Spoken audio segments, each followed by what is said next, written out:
also incriminating him on his criminal activities. Oh, please, Kat, expose them all. Diele. Expose them all. Can you go write that affidavit? But again, I'm really seriously worried about this guy's safety, because I tell you, politicians are probably so worried right now, because if he goes to the parliamentary inquiry, if he does depose that affidavit, there are more people that are probably going to be sorry. Here's what I want to ask you, though, given what we have picked up. Have you had some of the friendships that you've had that just didn't work out for you and you've had to disassociate yourself? What have been some of your worst friendship decisions? Maybe even acquaintances, or you met someone and it just disintegrated, or your reputation was affected. What happened? Can you please share your stories with us? Maybe it's a friendship or an acquaintance you had to walk away from because you were worried about something. Maybe a business associate, you realized, hey, this one is corrupt. There are people that have tainted political careers out there, but politicians really don't care much. Remember Zuma and the Guptas?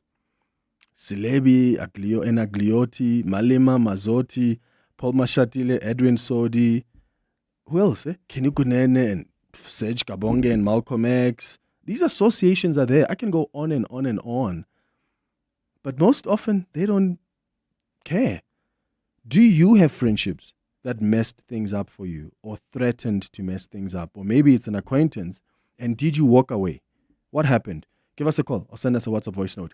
Between 10 and 11 o'clock, we're going to do the Across the Desk feature. Today, I'm hosting Dermatologists. Each day, these people treat thousands of people living with acne, pigmentation disorders, you name it, infections, burns, and skin cancers. And yet for South Africans, seeing a dermatologist is a luxury. In fact, there was a study done in 2013 that found that there are fewer than 300 practicing dermatologists in the entire country, and most work in the private sector. So we're going to find out more about the work of dermatologists between 10 and 11 o'clock. And then at 11 o'clock, we do our relationship feature. And today, we're discussing marriage burnout and how to overcome it. Marriage burnout is more than just occasional conflict. It is this persistent feeling of being drained. Maybe you're feeling disconnected in your marriage. You're feeling overwhelmed by the demands of that relationship or of that marriage. Marital burnout is a significant concern that if you ignore it, it can result in long-term dissatisfaction or even separation.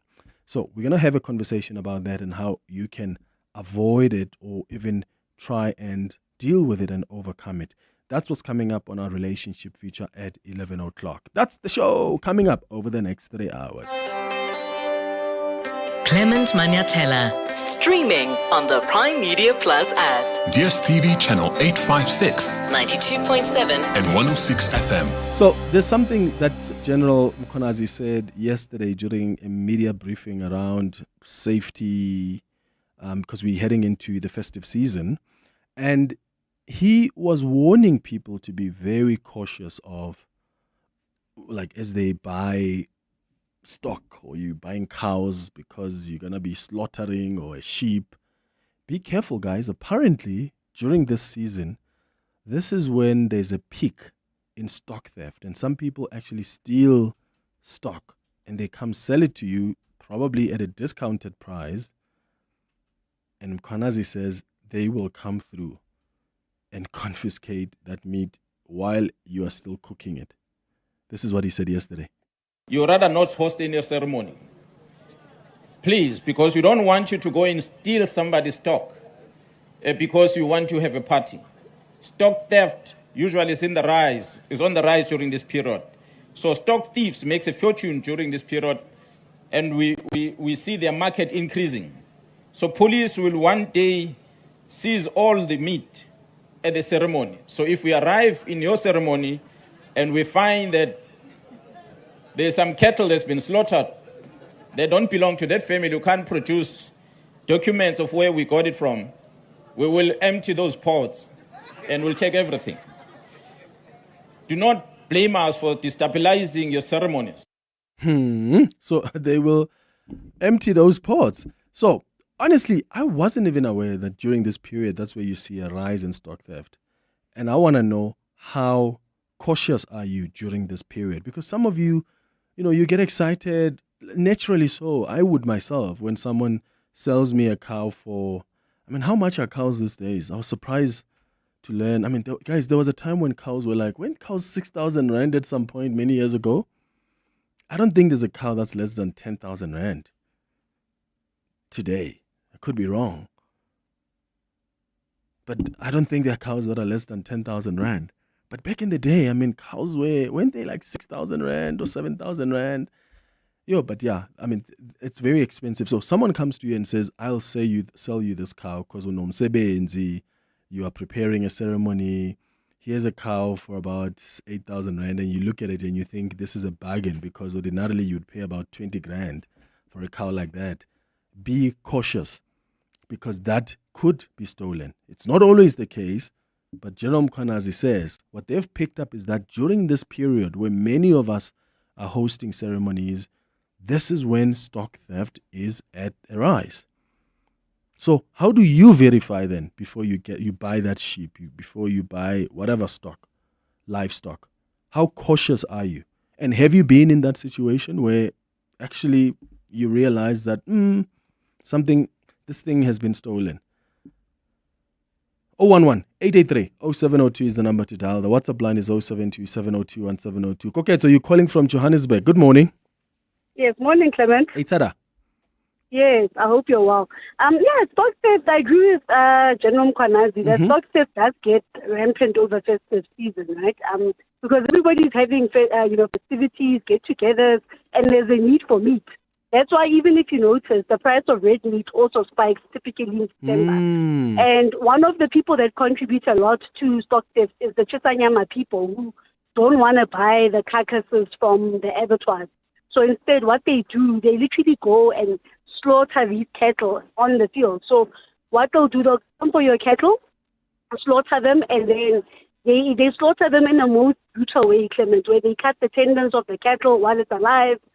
They hit it at the back of the neck with a pick, so that it basically almost becomes immobilized.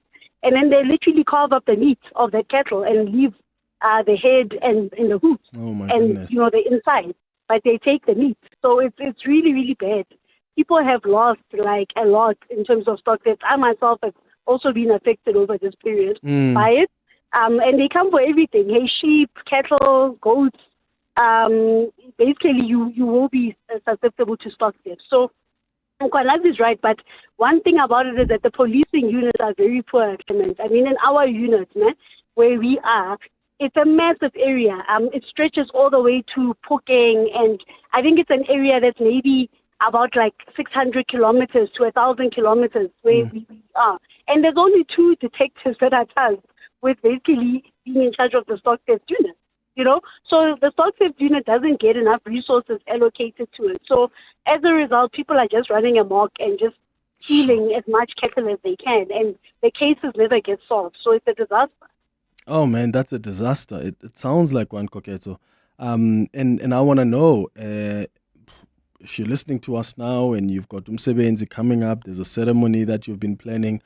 How cautious are you? How do you make sure that you don't end up falling victim to these guys who steal stock theft? As I said, one of the ways I would naturally think, they will probably come, and one of the ways you could find out is they give it to you at half price. Like a cow these days, if they give it to you at 5,000 Rand, 7,000 Rand, you must ask yourself some serious questions. In fact, okay, so before you leave, please, because I know you're a farmer yourself, how much are cows these days? So I was going on average. To correct you. When you've got the old price, cattle now, slaughter weight cattle, that's about 450 grams to 5 kilo. This line. 15,000 Rand. So what? That's what, 15,000? A good quality slaughter weight cattle. So the price of cattle is very, very almost like recession proof. It never goes down. Instead, it only can go up. So the Wait, theft is so high because what? of it. Sorry, we lost you there for a bit, Koketo. So you said, did you say 15,000 rand or 40,000 rand? 14,000. Oh, so around 14,000 rand. Yeah, so from anything Sure. from 12 to 14,000 rand, yeah, depending on Okay. the area. Yeah, Yeah. man. No, guys. Yeah, you can tell I haven't been thinking about lobola because wow. So when you're busy negotiating lobola, barabanyaka counts 20. How much is that? Yo. Ngeke. Lehlokonolo, you're calling us from Johannesburg. Do you have a friend you've had to move away from? Good morning. Good morning, Clement. So yes, I've had a friend that I'd had to move away from, and I'll try and keep my story brief. So it was a young lady in her 20s that mom and I had taken in as one of our own because she didn't have parents. Mom is a single parent and I'm an only child. So she was doing well also for herself, supported by one of these fuel company, ESD companies. And she was also doing her MBA at that point in time. So I was staying in Durban and I'd left one car at Gibbs in Sandton so that when I come in, I pick it up and I drive to Limpopo. So she says, no, but I have my apartment. How about you leave it here so that I can just keep check on it and wash it so that when you land, you get it clean and you drive away. So fast forward, it was actually a weekend before my doctoral graduation. I arrive only to find that the vehicle is not there. So she's making up stories. It's a Tiger wheel and tire. I went to sort out tires, but I'm like, it's my car. Why would it go anywhere without my knowledge? Only to find out she was involved in shady schemes, apparently with a mafia crew in the Mpumalanga province. So after a long night that involved police and all that, Trekker eventually recovers the car in Mpumalanga. But the interesting thing is when it was recovered, whoever had the car said, no, this car was given to us as payment. So basically it means that she owed them large sums of money because she was involved in whatever deal, and then decided to use this vehicle to actually say to the guys, you can take it, sell it, and actually recover your money. But these are some of the incidents that you don't expect from a young girl who's doing her MBA. She also has her own profession. But it just shows you the kind of country that we find ourselves now in, and it's always important to discern and try as much as possible not to be too over-trusting. Did you speak to her about it? Yeah, we did. Look, I even had some of my mentors that we tried to have a conversation with her. No sense of remorse. For her, she says, no, she was kidnapped.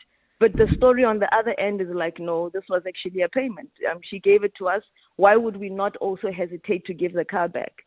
So clearly, we tried to have the conversation. But with her, you never know whether she's even telling the truth. But these are some of the associations that we must always be careful of, because you'd think it happens with people that would appear thuggery. But sometimes it can happen with somebody that looks as normal like you and I. Yo, thank you for sharing that story with us. I've been asking you if you have friendships that you had to walk away from, or acquaintances, associations, because your reputation was at stake, or because they messed things up or threatened to mess things up.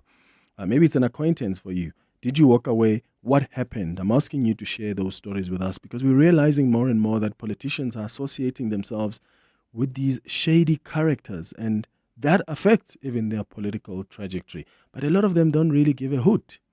They still continue like that. So I'm asking if you've been in that instance where you have had some friendship, you've had to disassociate yourself, maybe even from your own sibling, maybe from your own parent, because there was something shady there. How did you broach that conversation?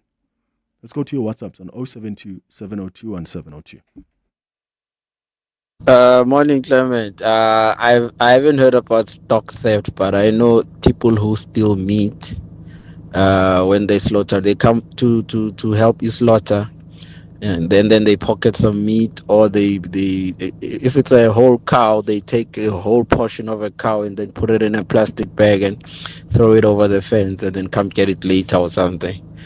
But the stock theft I've never heard of. It's Mpoenzola. On the stolen stock, Clement, it happened to us when my sister was getting married, and this lady basically offered to show us where we can get the meat cheap. She claimed it was a farm because she worked at a farm, a nearby farm. And when the day came to go collect the meat, She told us we need to leave at 4, so 4 a.m. And that's when I started to be Red flag. suspicious. Like, why are we doing this thing in the dark? And then we went there, and when we drove, we had to wait outside. And she said, no, the people will come and bring the meat.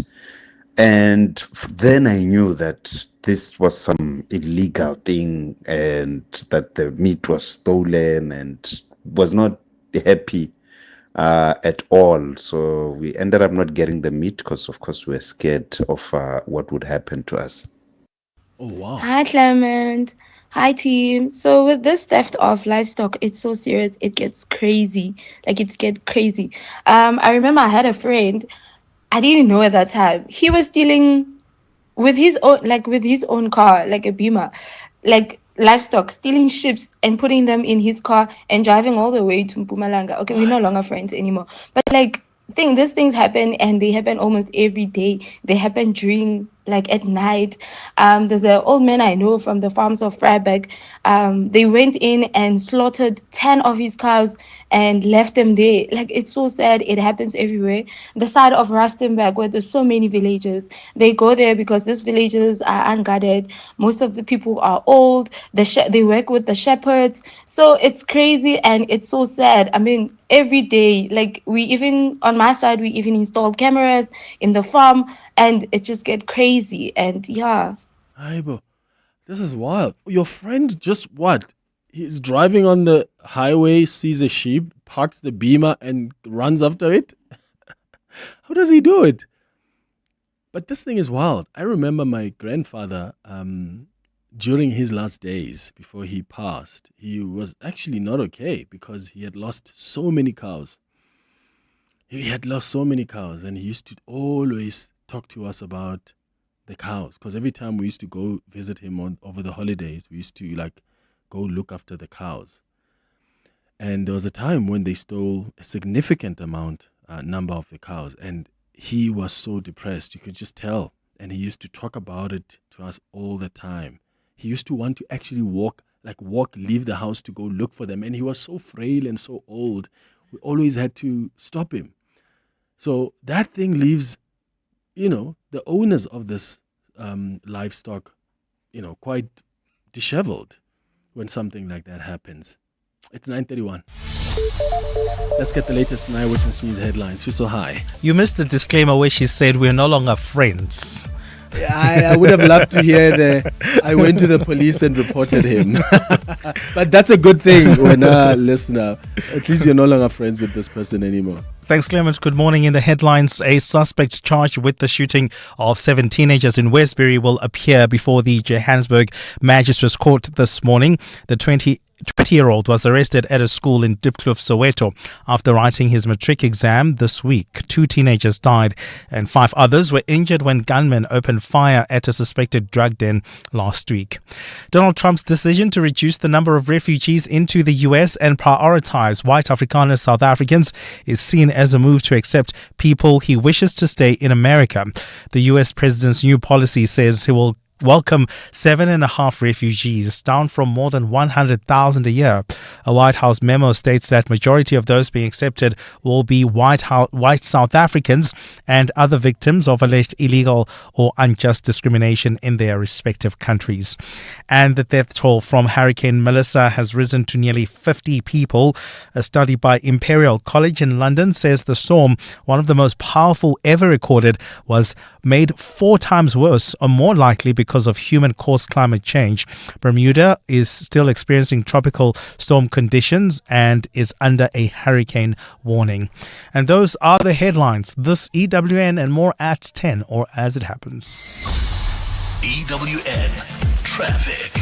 Traveling on the R21 North, we've got delays approaching Olifantsfontein Road. This is due to roadworks along this route. They're causing about a 10-minute hold up here. So please be on the lookout and approach with care. While traveling on the N3 North, we've got more delays due to roadworks taking place between Southcrest and the Earlands interchange. So this is along the N12 East. So please drive and approach with care. While in Devland, we still have got those delays along the Golden Highway. This is between the N1 and Union Avenue. That's due to faulty traffic lights along this route. So please be on the lookout there and expect about a 15-minute hold-up coming out of the N1 exit. More updates coming up at the top of the hour. Stay tuned. There's more EWN on air, online, and on the EWN app. Africa Milani. Weekday mornings, 4 to 6. School governing bodies meeting the deadline of the 30th of September have submitted budgets, but those budgets now, in some cases, can be up to 600,000 Rand out of accuracy. The statutory deadline for the state to provide information to the SGB chairperson. And what are you hoping the outcome would be? You'll have a meeting with the national minister. The minister promised the whole sector that she would go to Treasury because all the provinces are complaining about the same thing, they don't have enough money. Dr. Yakudin is the Chief Executive of the Federation of Governing Bodies of South African Schools. Africa Milani. 4 to 6 on 702. Tap into the power of good sleep. Visit Dial-A-Bed today and save up to 30% on our best-selling brands. Our Sealy Celebration Plush Comfort Queen Set is now 9,499, and our 40 Winks Active Zone Extra Firm Queen Set is now only 11,999. Save 6,000. Plus, get next-day delivery on our bestsellers. Dial-A-Bed. Sleep for life. Visit our massive revamped store in North Rand Road, Boksburg. Who says everyday driving can't be très chic?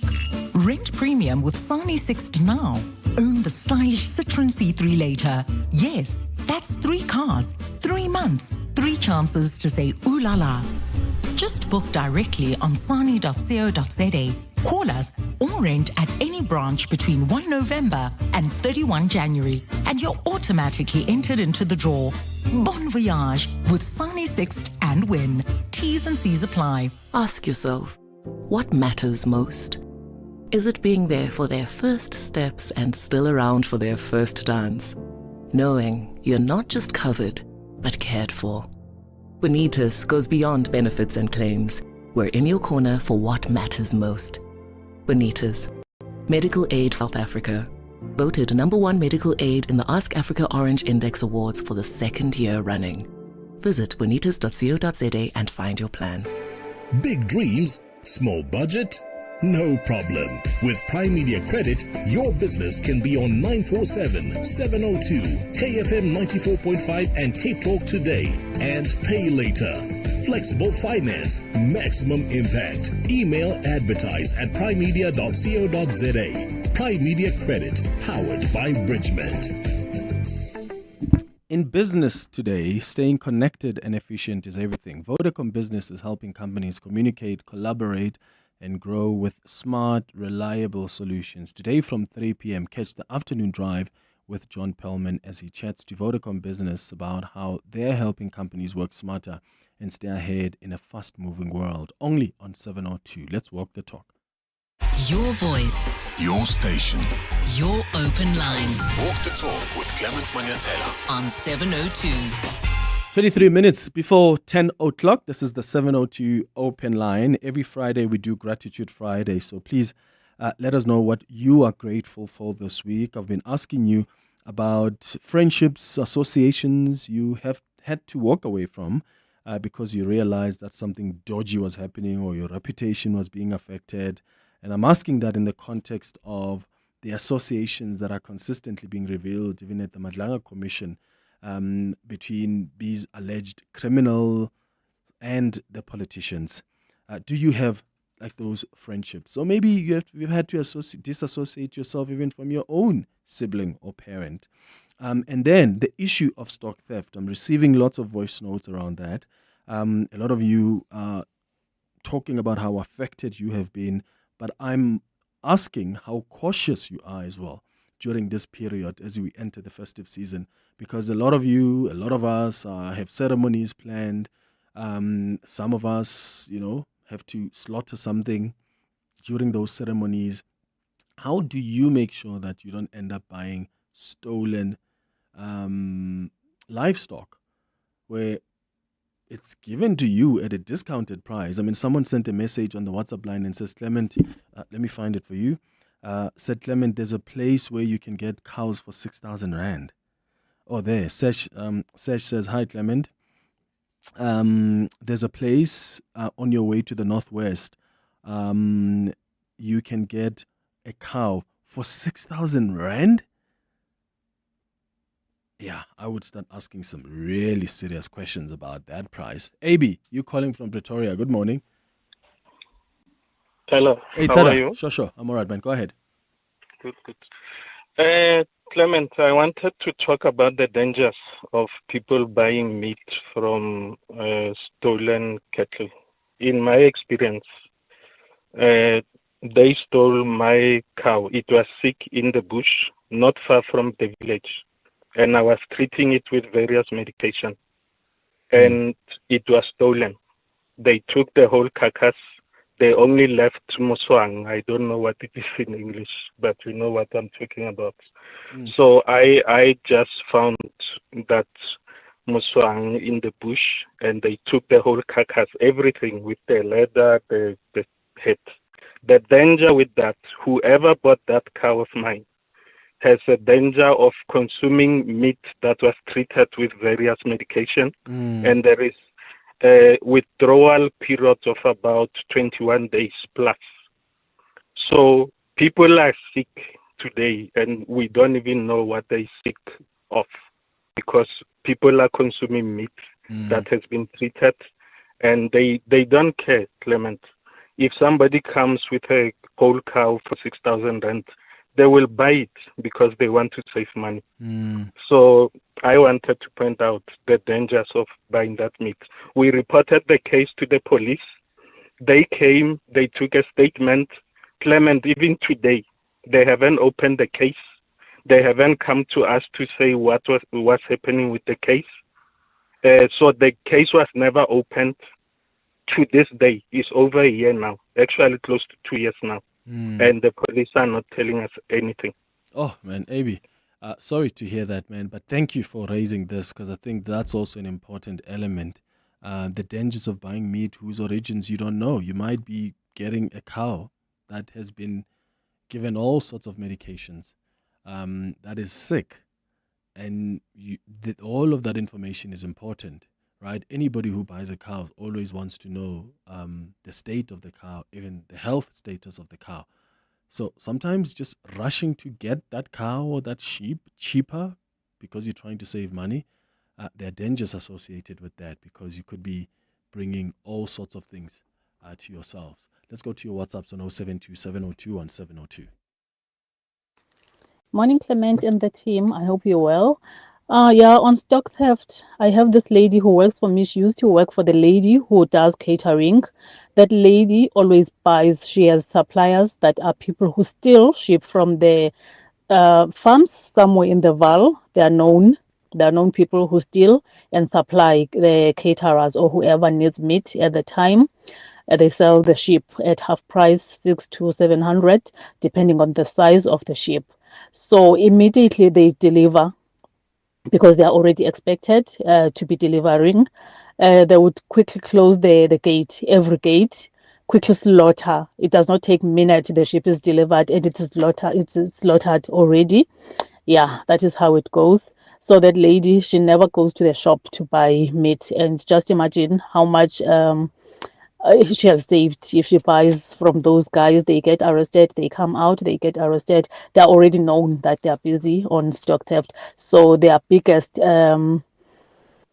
support system is the people who does catering. Hi, Clement. Good morning. You're speaking about cows. Yeah, they are very expensive nowadays, Clement. Because, well, 14. Yeah, they start there by 14,000. 14,000, and yeah, you get a very small cow. You know, the real cow that you can get nice and fresh, it's about 18,000, Clement. 18K. Yeah. 18K. So, Linaba Tubadi Lobola then. So, on average, how much is like Lobola on average? It's like 10 cows, 5 cows. Huh? 20? No ways. Guys, how much is Lobola like on average? I'm trying to figure out. I mean, if listener says a good standard, good quality car is about 18K. And of course, things are different these days, right? You you don't necessarily take cows to your in-laws when you're paying lobola. But you obviously have to think about the price of a cow. And then if they need 10, take that price, I imagine, times 10 or times 15, if that's their ask. I mean, that's a lot of money, eh? I wonder if, as the prices of cows are going up, the price of lobola is going down, just so there's a balance of sorts. How the people who negotiate, how do you manage that? Huh? Because I imagine some families are going to tell you how much the cow costs, and then from then on, if they say this is an amount we want, then you just take that amount of money that they've given you as the price of the cow and times whatever they want. But imagine they tell you they want 20 cows or 30 cows. Yo, yeah. Mulatudi, you are calling us from Sikukune. Tobela. Okay. Hey, go ahead, brother. Clement, the price of the lobola, you are exaggerating. Yeah. It's, nobody will demand more than 3 cows nowadays. 3 cows? But nowadays, they can't demand that. Wait, so what do you mean? Are you saying there's someone who pays lobola with 2 cows? No, lobola is around 40,000. And then the cows will be needed only for the ceremony. Meaning it's going to be 1 cow on the side of the bride and then 1 cow on the side of the bride. And then you've paid paid 40. If you have got 60, 70,000, you are covered. Is it? So don't be afraid of looking Okay. for it. Okay, I'll reconsider, Mulatid. Because I So was about to walk away from this lobola phenomenon. The reason for my call Yeah. is to highlight that the people in the villages survive on cattle and goats, on livestock. And then it is so bad to such an extent that now they are using guns to take animals from the owners by force. I can give you an example. They confronted, and then it was during the night. And then it was a group of people, and they came with 2 bodies. And then they took 80 goats. And then you can imagine each goat is around 2,000 rand. So they took 80. And then my cousin was also shot. And then because he was in the mountain looking after the cattle. And then the thieves were passing by. And then they realized that he saw them. They confronted him and they shot him on the leg. And then he didn't arrive that afternoon. So the following day, the community went to the mountain to look for him. And then they found him. He was shot on the leg. And then he was taken to hospital. Unfortunately, he passed.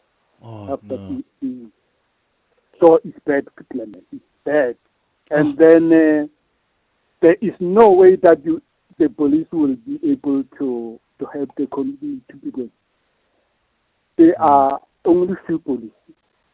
And then you find that the police station is here, and then the village is almost about 100 kilometers from the police station. Sure, yeah. Mulatidi, that's...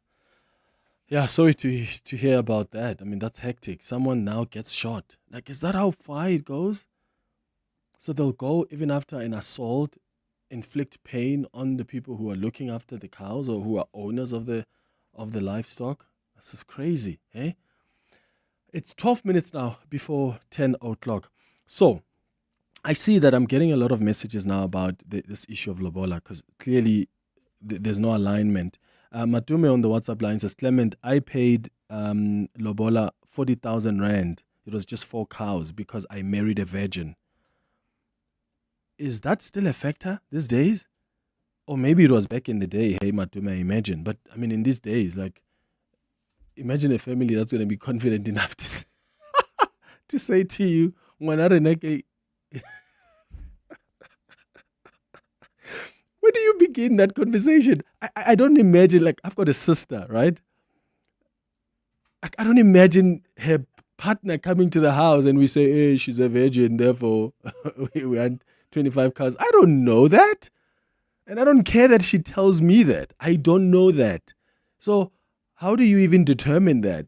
Like, as a family, to say, oh, our daughter is a virgin, therefore 45,000 or 80,000 rand. But I remember a conversation which was weird that in varsity we had with, we were asking each other. In fact, after varsity, we met with like childhood friends. And we were asking each other about, where's that friend of ours? Where's that lady we were in class with? And then one of the ladies said to us, with my friends, that, oh, that lady was lobolad. And she was gossiping. And she said, but they only paid 10,000 rand for her. And she laughed. And I remember thinking, why is that funny? And I realized later on that clearly there's a competition even around prices of lobola. And I find that to be so weird. Like, people now like compete over, oh yeah, they paid 170,000 rand for me, or oh, that one was paid 10,000 rand, and that's seen as less. Have you picked up that competition? Because that really, really, really was a bit weird to me. Let's go to your WhatsApps. Morning, Clement. The number of cows in any lobola negotiations is 22 cows. But the families, especially the daughters, the girls' family, they determine, they talk, they discuss, and then they will come to an agreement as to how much they value one cow. It cannot be as the market value price of the cow. For an example, when my daughter got married, we negotiated for 22 cows, and one cow valued at 3,000 rands. Oh, That I is reasonable. see. Thank you, Clement. That's like 66,000 rand, which is okay. I suppose reasonable.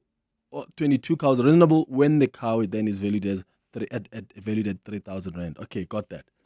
Good morning, Clement Manyathela and 702 listeners.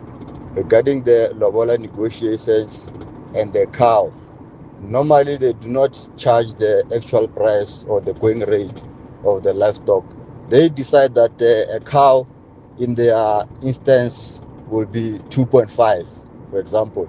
Then when they say they need 10 cows, that is 25,000. So they'll have the financial, the rand value in mind, and then divide it by the cows. They can maybe say 30,000, but for them a cow is 5,000, so they need 6. Then you know that it's 30,000. They don't take it literally to say 18,000 times 10 is 180,000. No, it doesn't work that way. It's just symbolic.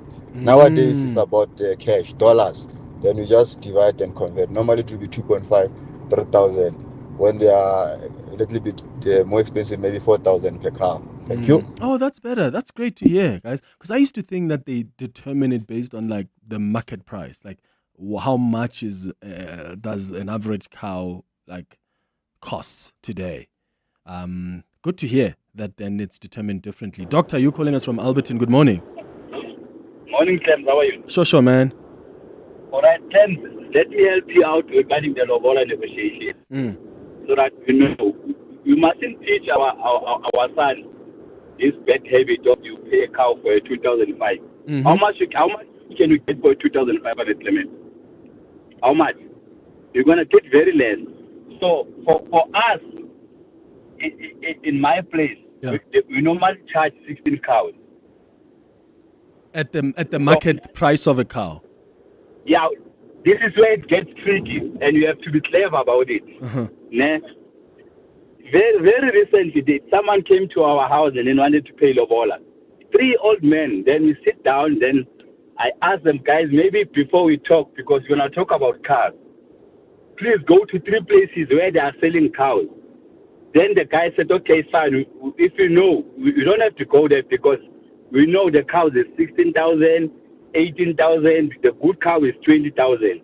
Then I said, okay, here, the old men, we normally charge 16 cows. But if the girl has got a baby, we break one cow. That means it's going to be 15 cows.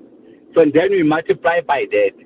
Then from there, if the cow is 15,000, then we will negotiate. But it will never be like, we'll negotiate from 15 to 13,000. Then that's where we stop.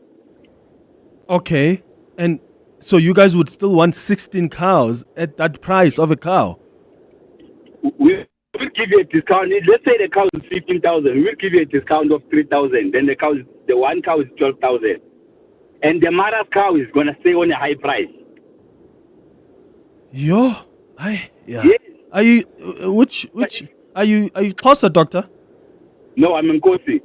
Oh, okay. So that's how it works. Okay. Yo. Also, my uncle taught me that this is how it works. And when you charge it, this thing of paying, imagine Clement, you pay 35,000. That's why then it's like this thing is, it's you as a guy. You give value to your wife. Actually, if according to me, it was supposed you give value to your wife, and once something you give value to it, you will take care of it. But if you don't give value, you won't take care of it. Sure, yeah. Okay, doctor, thank you for speaking to us about that in Alberton. If really they give you a discount, as doctor says, and you end up paying 12,000 rand times 16, that's 192,000. So where do we even get money to get married? Like, if we still want to do like a ceremony, we want to buy food. I have just spent 192,000 rand on lobola. Yo, okay. Or maybe intombazana uyi virgin. It's 4 minutes before 10. Part of the 702 family. Hi, 702 family. My name is David Khasao. I'm from Naturena, Soweto. I've been listening to 702 since I was still young. At the age of 20, even today, I'm still listening to 702. So I'm gaining a lot in terms of information from 702. Thank you so much. Welcome to our 702 family. Let's walk the talk. You can become a victim of a legal problem. Wrongful arrest, assault, uncontested divorce, rental disputes, maintenance matters, or labor problems. It can happen to you. Clientele Legal provides tough professional lawyers for an affordable monthly premium. Our legal team is standing by to assist you 24 hours a day. Join today. SMS Legal to 48721. That's legal to 48721. Clientele General is an authorized FSP and licensed non-life insurer. T's and C's online. Standard rates apply. Tip your way to glory in the Hollywood Bets Punters Challenge, the free-to-play horse racing game with daily cash giveaways and massive jackpot prizes. Pick all the winners on the race card and you could win 100,000 Rand. Bet 50 Rand or more on your selections using the Bet Slip feature and you could walk away with 1 million Rand. Visit punterschallenge.hollywoodbets.net today and tip your way to the top. T's and C's apply. Hollywood Sportsbook is a licensed betting operator. No persons under the age of 18 years are permitted to gamble.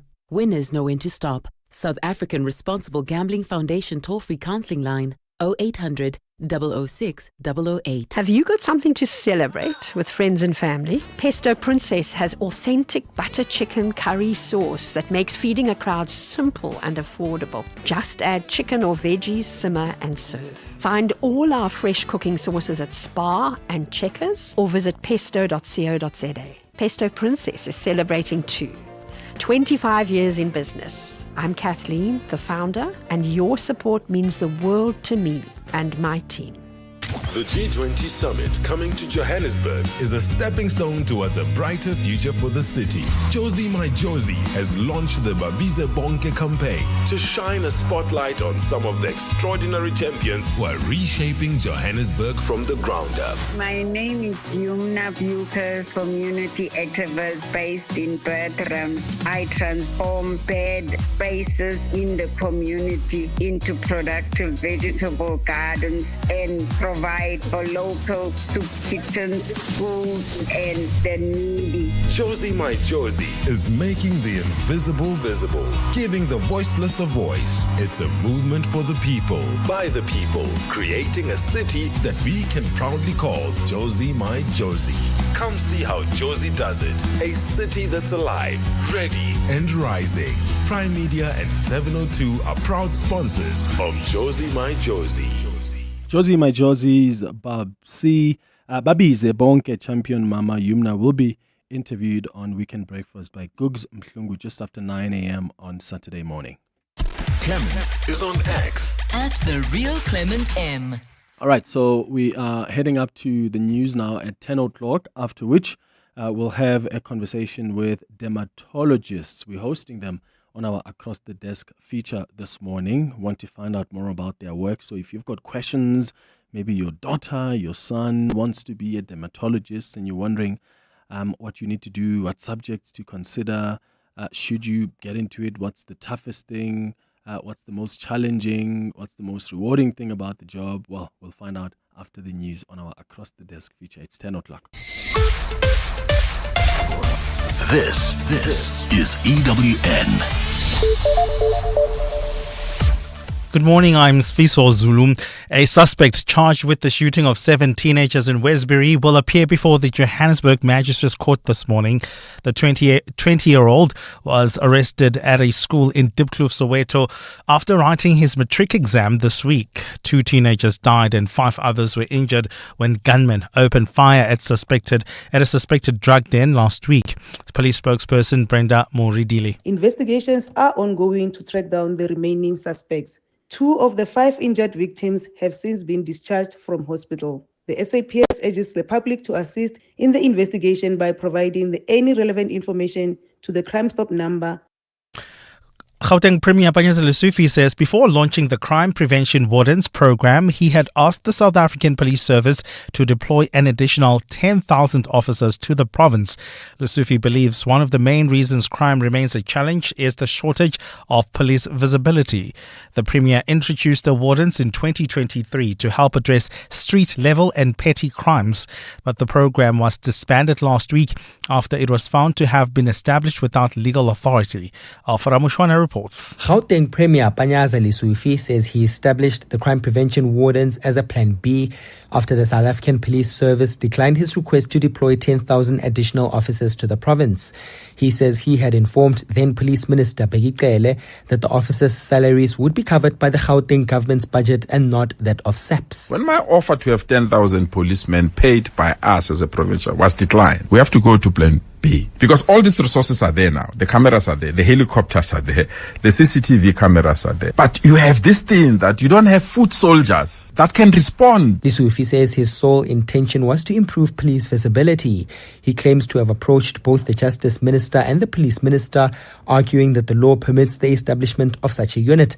However, in a recent report, the Public Protector begged to differ. Alpha Ramshwana, Eyewitness News. Parliament's Standing Committee on Public Accounts has agreed to begin a process to summon former CEO of the Road Accident Fund, Collins Letswalo, to appear before its inquiry into maladministration at the fund. Letswalo ignored the committee's latest correspondence, informing him of the dates members' wishes for him to appear to respond to the testimony given. Over the past 3 weeks, several former employees have testified that Letswalo was behind radical operation and staffing decisions that impacted the running of the fund and led to a culture of fear. His tenure ended in August. Lindsay Dentlinger reports. In previous correspondence to Parliament, Collins Letswalo questions the authority of the committee to conduct an inquiry and says it's unclear to him why it requires him to appear. But Scopa Chairperson Zongezo Zibi says it's only fair that Letswalo is given the right of reply to the testimony the committee has received. The DA's Patrick Atkinson agreed, saying Letswalo was central to decision-making during the period under review. The ANC's Tinswalo Bila says Letswalo's refusal to appear could delay the committee from concluding its work by the end of next month. We can't continue begging him, Chairperson, because he was occupying an office of responsibility, so he has to come and account. The committee will now request the Speaker to issue a summons for his appearance in 3 weeks' time. CB says in the intervening time, should Letsoalo decide to appear, the committee will treat his appearance as voluntary rather than by summons. Lindsay Dentlinger, Eyewitness News, Parliament. Donald Trump's decision to reduce the number of refugees in the U.S. and prioritize white Afrikaner South Africans is seen as a move to accept people who he wishes to stay in America. The U.S.'s president's new policy says he will welcome 7.5 refugees, which is down from more than 100,000 a year. A White House memo states that majority of those being accepted will be white South Africans and other victims of illegal or unjust discrimination in their respective homelands. Jabuli Lembata reports. U.S. President Donald Trump stopped refugee arrivals after taking office in January, but has been making an exception for white South Africans despite the country insisting that they do not face persecution in the country. Trump has reportedly spread disinformation about Afrikaners experiencing an alleged genocide in the country. International relations expert Brooks Spector says this decision erases important history. The problem is, of course, that the country has historically and traditionally welcomed refugees, political refugees from all over the world, and the country itself was built on immigrants, and this represents a sharp turn away from that idea. A first group of around 50 Afrikaners arrived for resettlement in the U.S. in May. Jabuli Lembata, Eyewitness News. And the death toll from Hurricane Melissa has risen to nearly 50 people. A study by Imperial College London says the storm, one of the most powerful ever recorded, was made 4 times more likely because of human-caused climate change. Bermuda was still experiencing tropical storm conditions last night, and under a hurricane warning, the death toll in Haiti now stands at around 30, while the number of people killed in Jamaica has risen to at least 19. Gold is trading at $4,007.65 an ounce. The rand is at 17.30 to the dollar, 22.75 to the pound, 20.01 to the euro. Brent crude oil is at $64.60 a barrel. And in the traffic, we've got delays on the N12 as well as the R24 West between Edenville Road and the Kilulis Interchange. There's also queuing traffic along the N3 North between Vincent Chabalala Road and the Baklu Interchange. That's due to roadworks. A partly cloudy Friday in store for Gauteng with afternoon thunder showers expected. The temperatures will peak at highs between 22 and 24 degrees. The top story in EWN this hour: a suspect charged with the shooting of 7 teenagers in Westbury will appear before the Johannesburg Magistrates Court this morning. EWN, in touch, in tune, and independent. For the latest, visit ewn.co.za or download the EWN app. You're with Clement Manyathela on 702. Let's walk the talk. Streaming on the Prime Media Plus app. DSTV channel 856, 92.7 and 106 FM.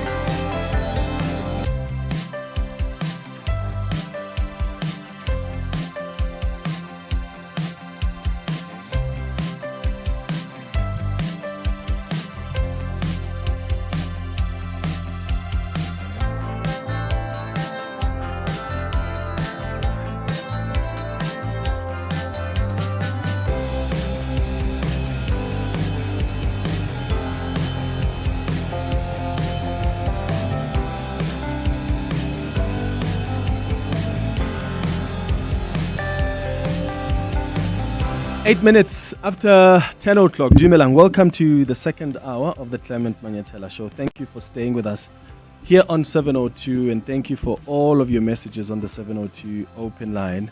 Always appreciate your contributions on the 702 open line.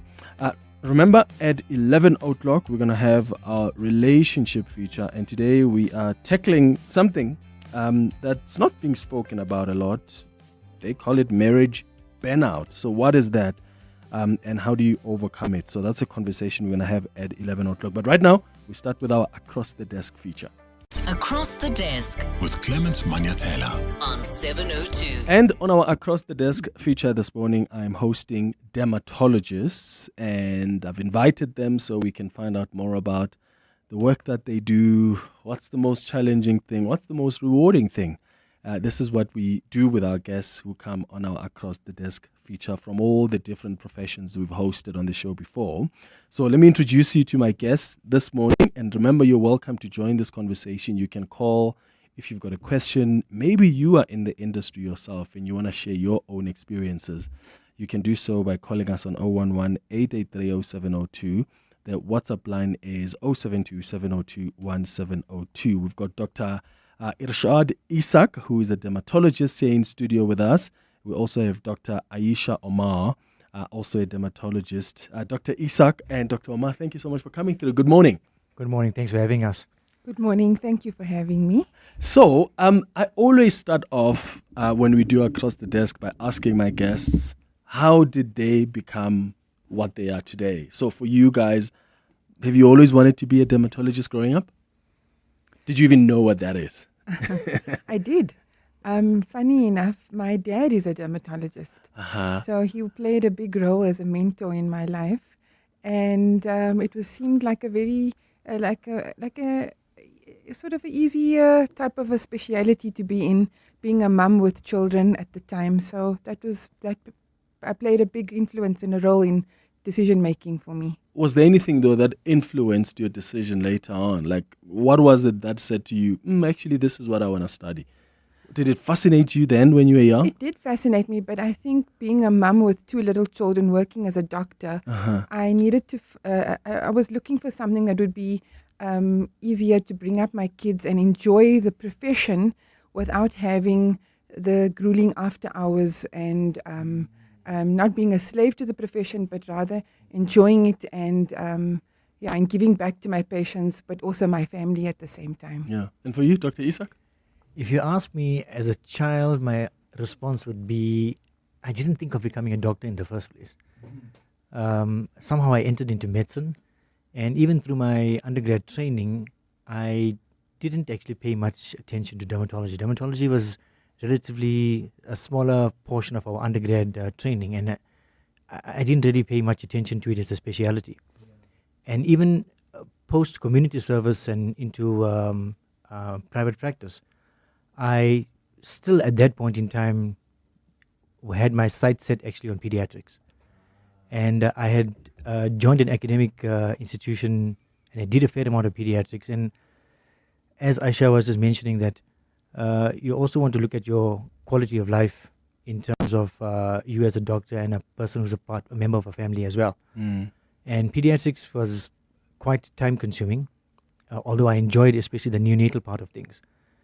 And I left pediatrics with the promise that if I missed that space, I'd come back one day. And in the time that I'd left, I found myself doing a fair amount of internal medicine at the height of the HIV epidemic. And a fair amount of the patients I was seeing were coming over to us with rashes. And I began to interact with the dermatologists at the academic hospital and trying to find out, well, can you help me? Can you help me? And eventually what happened was that more as a matter of, here's a textbook, go off and read something and make something of yourself. Because I was annoying them on a regular basis. I began to read dermatology textbooks long before I even entered into dermatology. And then I realized that I'm actually enjoying this. And pediatrics is something that I maybe not want to go back to because of the emotional demands of pediatrics, especially at the height of the HIV epidemic. Yeah. So there are some people who think, when you go see a dermatologist or they're thinking about skin, they're thinking, that's just cosmetic. Can you explain to us, Dr. Omar, what a dermatologist actually does and how your work differs from just general practice? Because, you guys deal with a lot more than just, your acne or pigmentation disorders. There's bends and skin cancers that you look at. Just help us understand what the work is all about. Yes, correct. A dermatologist covers a wide range of skin conditions. namely hair conditions, skin, nails, mucous membranes. We treat adults and children. We deal with pigmentation problems, alopecia or hair thinning, skin cancers and moles, any growth or any lesion. Definitely, we treat so a very wide variety. Things like acne, eczema, psoriasis. We also deal with the cosmetic and aesthetic concerns as well. And dermatologists are trained to combine surgical and aesthetic techniques. So we want to enhance and get the patient to the best possible version of their skin.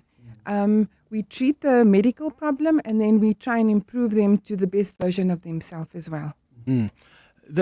I suppose the thing is some people see it as a luxury. I mean, I was reading a report from 2019 of how many dermatologists we even have in the country, especially in far-flung rural areas. What do you think about that view that, you have to be financially at a different level for you to be able to have access to a dermatologist, and it's not as accessible for people in the rural areas? I think there's a lot of truth in what you just said, in the sense that if you look at in South Africa, members of the South African Society for Derm Surgery and the South African Society for Dermatology, there are only about 350 registered dermatologists at the moment. Now that's for a population of more than 60 million. So when you say access, there are very few of us who are able to provide services to everyone. Now the main reason why I think the majority of dermatologists are in urban areas is because at the very heart of it, we are still medical doctors. We are medical specialists. So we still rely largely upon auxiliary services, laboratory services, radiology services, referrals to and from other physicians, cardiologists, rheumatologists, and they are also very much in the urban centers. However, the thing that makes dermatology a little bit more unique and amenable to is telemedicine or teledermatology. So in as much as we may not be physically accessible to many patients, there are many platforms either through organizations or through certain websites whereby we provide dermatology services to the best of our ability according to that telemedicine circumstance, where we can provide, for example, to primary healthcare nursing staff at far-flung areas of the country where they can send us photographs, and we try our best. Yes, there is a limitation where you don't have the luxury of a face-to-face consultation to be able to touch and feel the lesion. But you certainly can, in most cases, give them some sort of guidance as to whether to use a cream that you may have in your essential drug list cupboard at the local clinic, or is there something that concerns us a bit more for them to then refer the patient to a district hospital or a regional hospital or tertiary hospital. So we are at a disadvantage in the sense that there are so few of us. And there are many, many people who would like to do dermatology and are coming across as dermatologists, but unfortunately they can't provide the same sort of level of medical service that a dermatologist actually provides. Mm-hmm. Are there specific skin conditions, Dr. Omar, that you see most frequently in your practices? Like, is there a trend that you're picking up? Yes, I think our normal bread and butter is acne, eczema, psoriasis, pigmentation problems, very across board, and skin cancers and moles in fairer skin people as well, as in all phototypes actually, all skin colors. So these are the usual concerns we see on a daily basis in our practice. And then obviously there are other conditions that are not as common. We see in babies skin problems when they're born or through childhood. You can get very rare things where they're born with complete peeling of the skin or blistering conditions where they'll need an expert opinion. The pediatricians and the neonatologists would call us for that, which I see all as well. And then in the adult or older patients, you see also skin drug reactions to certain medications when they're on multiple drugs, also blistering diseases. So I see a wide variety, but these, what I mentioned, are usually what I see during my week at practice. Okay. What would you say are is the most challenging thing about the work you do? I think the most challenging thing is that you need to not just see the skin in isolation. I mean, the popular comment that most people make is that the skin is the largest organ of the body. Yes, that's true. But I think what people forget is that it is what presents us. What your skin does for you, it actually gives you your identity. And I think as South Africans, we know very much about how your skin and skin color can make a large difference in how you are viewed and how you are judged. So what we don't realize is that your skin is very instrumental in how your life actually pans out. Whether you've got acne that's got scarring, it impacts on your self-confidence, it impacts on your self-esteem, it impacts on there's studies to show that it impacts on your employability and your ability for you to actually be gainfully employed. So the skin essentially is a window into the rest of the body. So coming back to dermatology as a whole, us as doctors, we are dealing with the skin as an organ, but it is an integrated organ with the rest of the body. So we do not see the skin in isolation. So it's skin in the context of cardiac disease. It's the skin in context with renal disease. It's the skin in context with psychiatric disease. We see the skin as one window into everything else. And if you are only seeing the skin in isolation, you will miss the fact that the patient may be having other medical problems. So I always say that, for people always tell us, well, we're not really the heroes because it's just a rash. If it's dry, you wet it. If it's wet, you dry it. And if you're in doubt, use a steroid. But it goes way beyond that. That's the fact of dermatology. I may not be able to save you from your heart attack, but that's not my job on a daily basis.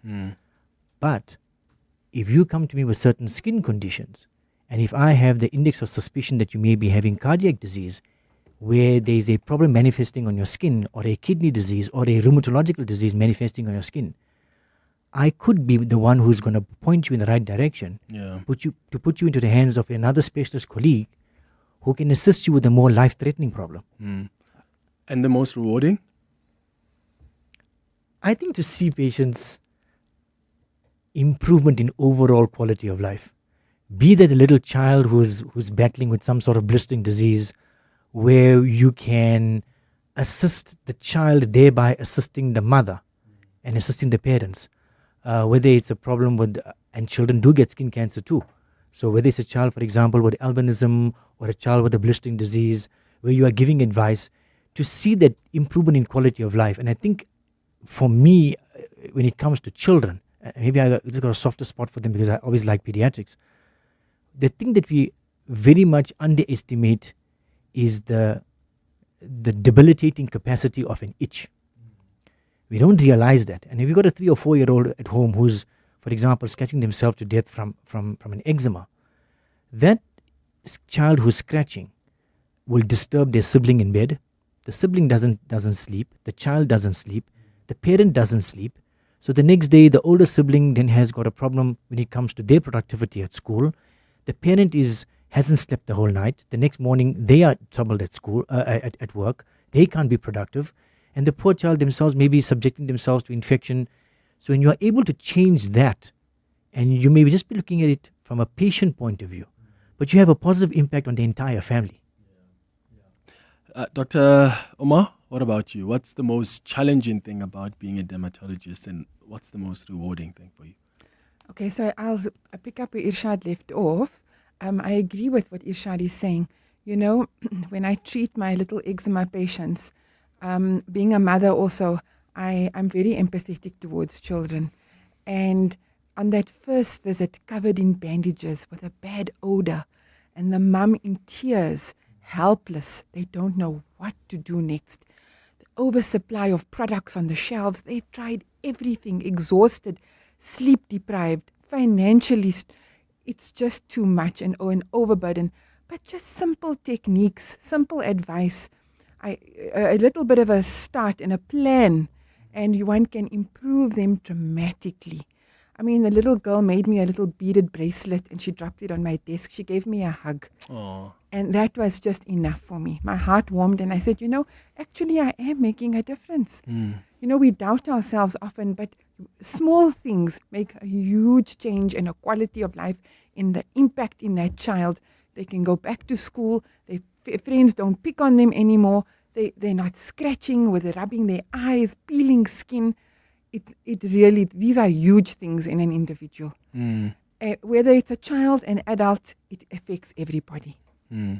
There's someone who asked earlier on Twitter that, Clement, please can you ask the dermatologist there, is it true that when you drink water most of the time, then you're going to have good skin? Because I also feel like our parents told us that because they just wanted us to drink water. But is there a correlation between drinking lots of water and your skin being top tier? Definitely. So, often patients will say to me, but doctor, I want skin like yours. And I'll say to them, it's not just about what you're applying on your skin. It's everything around you. It's what you're eating, what you're drinking, the exercise, the sleep, the stress. All of that plays a role. Also? Definitely. It all plays a role. Your lifestyle is crucial in determining what your skin is. And yes, you'll see patients, they'll tell me, oh, doctor, in the wintertime, I'm lazy to drink water. But you'll notice the dehydration, the sunken eyes, the sort of wrinkled skin, and just small little changes can make a huge difference in your cosmetic outcome in the patient. And Dr. Essack, we always obsess mostly about what we apply on our skins because we think that's the solution. But water, exercise, and all these other things. Clement, you exclaimed it just now when Ayesha mentioned exercise. But think about this from a physiological point of view. When you exercise, you increase blood flow to your skin. And your skin plays an exceptionally important part in thermoregulation. You don't want to be overheating through any sort of environmental stressor of heat or when you are exercising. The other thing that your skin actually does is your skin basically sweats. And 1% of overall waste from your body is eliminated via your sweat. But coming back to the exercise, you'll find that increased blood flow will bring increased oxygen to the area. So from a wound healing point of view, from a disease healing point of view, you improve the skin overall. So the skin has got a very large vascular reserve. And you'll find that when you exercise, you're actually feeding that reserve from an oxygen point of view when you exercise. Okay, at least that part is covered for me because I don't drink a lot of water. But we know that you run a lot. I don't like water. But I run a lot and I exercise a lot. I'm trying to drink as much water as I can, but I've always been that child growing up. What about washing your face with cold or hot water? Because that's also a debate we often have with friends. Like, is it like some friends are like, why are you washing your face in the shower with hot water? It must be with cold water. Does that matter at all? Okay, so as far as the hot and cold water debate is concerned, I think it's very much what the individual is comfortable with. I think more importantly than the temperature of the water, but temperature of the water will certainly impact in certain disease conditions, for example, like eczema. If one is more eczema prone, the warmer or hotter the water that you're using to bath or shower with on your skin, you'll find that the evaporation and the loss of water through the skin will be exponential the warmer or hotter the water is. So, for example, in an eczema patient, we'll tell them to use as lukewarm water as infrequently as possible for them to have a bath or a shower. But I think more importantly, from a hygiene point of view or from a skin health point of view, it's not so much the temperature of the water, it's more what you wash your face with. And that boils down to your cleansers. And if you are using harsh cleansers, those that tend to foam and bubble a lot, those have got surfactant properties to them which tend to strip natural moisturizers that your skin produces.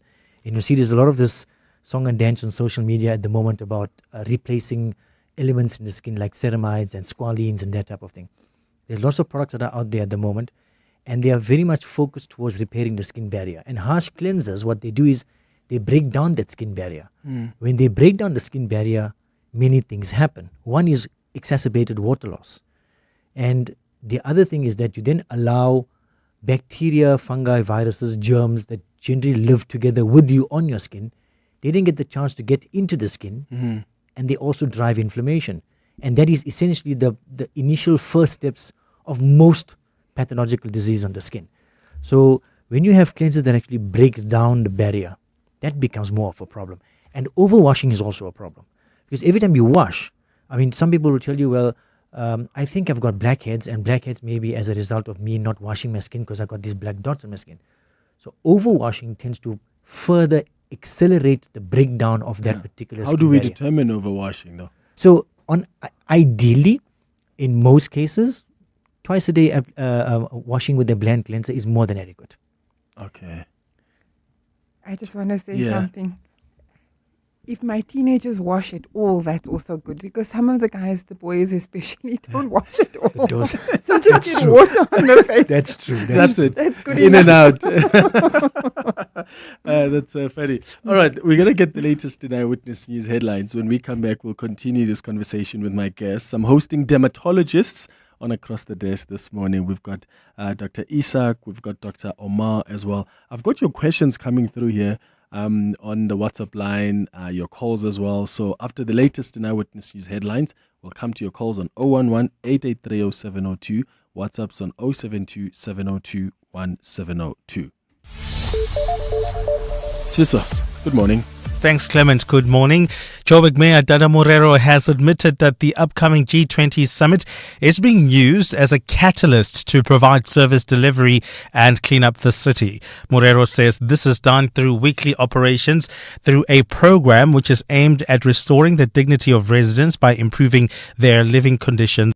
But he says before the city had started work last year focusing on bylaw enforcement, crime prevention and service delivery, as well as financial stability.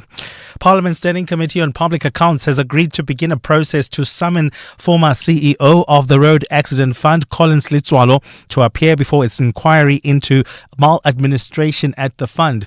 Litswalo ignored the committee's latest correspondence informing him of the dates members wish for him to appear to respond to the testimony given. Over the past 3 weeks, several former employees have testified that Litswalo was behind radical operations and staffing decisions that impacted the running of the fund and led to a culture of fear. And Deputy President Paul Mashatile says if municipalities did a better job at ensuring communities are all connected to the electricity grid, it would eliminate criminal networks capitalizing on poor people through illegal connections. Answering questions in the National Assembly yesterday, Mashatile said by the end of July, debt owing to Eskom had reached 102 billion rand. Those are the headlines. This EWN and more at 11 or as it happens. EWN Traffic. Well, travelling on the N3 North, we've got delays between Vincent Chabalala Road and the Baklu interchange. That's due to roadworks taking place along that approach with care. While travelling on the N12 as well as the R24 through Bedford View, we've got delays between Edenville Road and the Kilulis interchange. There's also queuing traffic heading towards Benoni. This is on the N12 West approaching the Padfontein Road turn off. And if you are traveling in Boksburg, roadworks are causing some issues along the N17 East, just coming out of the Carnival City entrance. So please be on the lookout there and continue driving with care. More updates coming up at the top of the hour. There's more EWN on air, online, and on the EWN app. Looking for Aubrey Masango. Weekday evenings, 8 to midnight. Premier of Province of Gauteng, Nhlanhla Mkhwanazi. What's your attitude to General Mkhwanazi's revelations on the 6th of July? When we had a vacancy for the Provincial Commission of Gauteng, I headhunted him. I spoke to him and I persuaded him to consider applying for the Provincial Commission of Gauteng. It's a person that we need as Gauteng. Unfortunately, when I went to consult the Premier at that time of KZN, he said no. That on its own is a demonstration that I value him, I hold him in high regard. Aubrey Masango. 8 to midnight on 702. 702. Looking for your next big business deal? Well, make this smart move and switch to Outrance Business Insurance. You could get a massive 20% discount on your business insurance premium. For plumbing, electrical, tradesmen services, and other industries, Outsurance Business Insurance are trusted experts in insuring your business. Get more out of your business insurance. Get a quick and easy quote today. Call 08600 60,000 or visit outsurance.co.za. Licensed, insured, and FSP. T's and C's and information online. Josie, my Josie, a city made of swag, passion, and resilience. Over here, we rise with the sun. Namateksi. We are a city of doers, creators, and believers. When we unite, yonke into iyahlangana. From corner offices to corner veggie stalls or corner pre-chat and receipt. Josie, my Josie, a city where even those who were not born here are made here. Yabona la, citizenship is awarded to the curious. There's magic and beauty in our city, so we call on everyone to come experience it. Babiza bonke to come see Josie and all its people, because this city is all of us. Come witness our citizens do it. Babiza bonke to come see the actions of the invisibles, those building our city from the ground up, so we have a home we can all proudly call Josie, my Josie. Visit josiemyjosie.com to see how Josie does it. You could do something first and still be doing it wrong. What hurts is sprinting but never making it to the finish line. Quit going in the wrong direction, because with Sunny Sixt, you can rent here and globally. Other car rental companies only have a vision to try harder. We actually deliver. While they leave you feeling blue, our budget and vibe match yours. For a tailored service offering premium at every stage, book premium car rental excellence with Sunny Sixt. In business today, staying connected and efficient is everything. Vodacom Business is helping companies communicate, collaborate, and grow with smart, reliable solutions. So today, from 3 p.m., catch the afternoon drive with John Pellman as he chats to Vodacom Business about how they're helping companies work smarter, stay ahead in a fast-moving world. Only on 702. Let's walk the talk. Across the Desk with Clement Manyathela on 702. 25 minutes before 11 o'clock on our Across the Desk feature this morning, I am hosting dermatologists. We've got Dr. Essack and Dr. Omar, and they've been telling us about their work in this hour. But I've asked you to also join this conversation if you've got a question for them, if you've got some inputs, or maybe you want to share your own experience. Maybe you're in the industry. You can send us a message on 072 702 1702. That's our WhatsApp line. You can call us also on 011 883 0702. Morning 702. This is Kamo here from Johannesburg. Yes, interesting topic from 702, dermatology. One of the things that I've noted fundamentally is that people don't realize that the skin is actually the biggest organ in the human body, and it performs a lot of functions. But they only go to the dermatologist when there's something that is visually not appealing.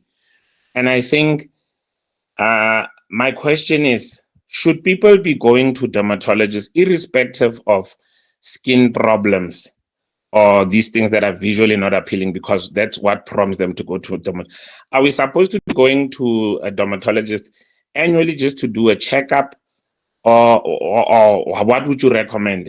Because I think the dental industry now has really campaigned to say, don't just come to the dentist when you need a filling or when you have a rotten tooth. You need to check your dental hygiene at least once every 6 months. So is that something that we should be doing as well to just prevent more than just be reactive, because we've got acne and all types of things like eczema? Wonderful. Thank you for that. Thank you for that question. So how often should we visit a dermatologist for regular checkups? I think it's a very broad question. It depends, right? So if one has a rash or a skin lesion, a new growth or a mole, I think that's very important that you seek the help of a specialist dermatologist, because this is what we trained in to identify, treat. If it's just a general skin concern, like you can also see if it's something that you're dealing with, like mild acne that you've had for some years, or eczema, that can also be treated by your general practitioner. And If they feel they need to refer and the patient has complicated or they can no longer assist the patient, then they will seek the help of the dermatologist to assist them in treating the patient. If I could just come in there, Clement, if you've noticed it, have it checked out. And what I mean by that is that the advantage that we have is that you can examine or you can take a look at your skin. You can't take a look at your heart, you can't take a look at your kidneys. But the important thing is that if you see something that doesn't look like go off to a dermatologist and have them take a look at it. Whether it's a rash, whether it's a new growth, you should have it checked out. And when it comes to people who should be having, as the caller asked, regular screenings.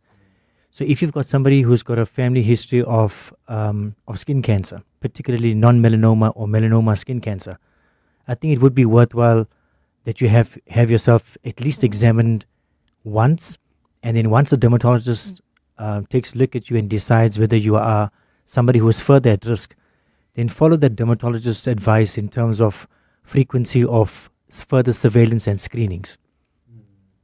Okay. So must you then approach dermatologists if you've picked up that there's a problem, or would you advise for just regular checkups, like once a year, even if you haven't picked up anything, or rather wait for something? If you pick up something, that's when you should come. I think most people would be probably engaging with their GPs on a regular basis for their coughs and colds and their hypertension and diabetes and that type of thing. Yeah. So if there's something that looks abnormal, bring it to the attention of your GP, who would probably then refer you to a dermatologist. Okay. Bearing in mind that some medical aids and funders require you to come via a referral network of a GP. But you are more than welcome to approach any dermatologist directly. The thing about the GPs as well is we also encourage them that when they are seeing patients for other problems, is to keep the eye out for potential derm problems and refer those patients earlier rather than later. Yeah. Okay, we've got a number of voice notes that have come through, so let's play some more. Good morning, Clement. Find out from your specialist if they can also treat warts on a permanent basis. Warts are meaning these growths on the skin, especially in the face and on the neck. I have done this procedure some many years ago, but I see they grow up again. They grow out again. Thank you. Tabo. Good morning. When it comes to dermatology, I would really like to understand what causes pigmentation or hyperpigmentation, because I've noticed it's also prominent according to which side of the country you come from. Most of us who come from the northwest, especially on the outskirts of the borders to Botswana, as well as closer to that side of Namibia and the Northern Cape. Most of us who are light-skinned have a tendency of developing hyperpigmentation, especially from the age of puberty upwards. Then we develop very severe hyperpigmentation, which later on goes unsolved. Well, thank you so much for that. We'll come back to some more WhatsApp voice notes, but there were two questions there. Take your pick. Okay. With regard to the first question, a face-to-face consult is always ideal before we even give any advice. But with regard to warts on the face, I think what the gentleman is alluding to are things called dermatosis papulosa nigra or skin tags. And these sort of things, unfortunately, do come up with age, with friction. Genetics play a role, and can also come up on sun-exposed areas. And also, with regard to skin tags, usually can come up in patients who sort of increased a little bit of weight and have other issues going on internally. We are trained to remove these kind of lesions, but bear in mind that they will recur, and it's an ongoing treatment that our patients visit us for regularly. So there's no permanent solution, unfortunately. I think sticking with the first question about warts, I think it's most important that the diagnosis is made correctly. As Ayesha just mentioned, many things can resemble warts, including dermatosis papulosa nigra. So in that particular case, it's not really an infective process, whereby warts themselves, by their very nature, are a viral infection. We had a discussion on 702 a few weeks ago. So that's actually a viral infection caused by human papillomavirus. Assuming that the diagnosis is correct, you must remember that some people are and will always be prone to the development of new lesions. So when the gentleman asks, can it be treated lifelong or once and for all, the chances are that they are going to recur at some point in time. But always bear in mind that there are multitudes of modalities of treatment for warts, ranging from procedures to non-procedures and topical treatments. So there's many, many, many options. Coming to the second question about pigmentation. I'm not sure how many hours you've got on your show, Clement. We can talk about pigmentation. Because the problem over here we're having amongst dermatologists is that everyone thinks that pigmentation is a diagnosis. Pigmentation actually is a sign. It's a sign of something not being right in the melanocytes, which are the cells that produce pigment to the skin. And there's a variety of reasons as to why these cells produce excessive pigment, ranging from excessive sun exposure to genetic factors to hormonal factors to inflammatory factors. And I think that there are too many people out there at the moment who think they are pigmentation specialists. There are people who are not dermatologists who are trying to move into this treatment space because it is so lucrative. And in terms of pigmentation treatments, I was actually doing some research, putting together a presentation for a drug company about 5 or 6 weeks ago. And I was looking at just the available topical treatments for the treatment of pigmentation. And I came up with a minimum of almost 23 on the market at the moment. So everyone thinks that pigmentation is a one-size-fits-all melasma type of situation, and anything that's purchased from a pharmacy, over-the-counter item, non-prescription item, dermocosmetic will do the trick. But it varies greatly from patient to patient, and if a diagnosis for the underlying pigmentation is not made, the chances are you're most likely going to end up spending a lot of money on treatments that are going to fail, one, or alternatively, you're going to find yourself in a situation whereby you're going to be in the hands of someone who doesn't know what they're doing. And you would have dropped a lot of money and not having any effect. In fact, I had a colleague yesterday, someone that Ayesha does know, where the patient basically had something called a nevus of Ota. And a nevus of Ota is a type of birthmark that occurs mainly over the temporal area and the lateral part of the face. It's a type of birthmark. And this person was in the hand of a so-called pigmentation specialist who was not a dermatologist. Had been using a whole host of topicals, laser treatments, and a whole host of other things. But that birthmark is not going to move from a topically applied pigmentation treatment you're going to buy for something like melasma. There are also invasive modalities that we use. There's laser treatments, there's microneedling, there's chemical peels. But everyone currently feels that because the skin is so accessible, I can jump right in there and I can treat the patient as a dermatologist. And in the majority of cases, patients are not diagnosed properly, and you'll find that they are suboptimally managed, and essentially there's a lot of disappointment after 6, 8, 10 months of attempted treatment, and 40, 50, 60,000 rand down the line, no improvement. Yeah. Someone else wanted to know about, says that their daughter wants to be a dermatologist. Any advice on what to study? Okay, so I get that a lot at work actually.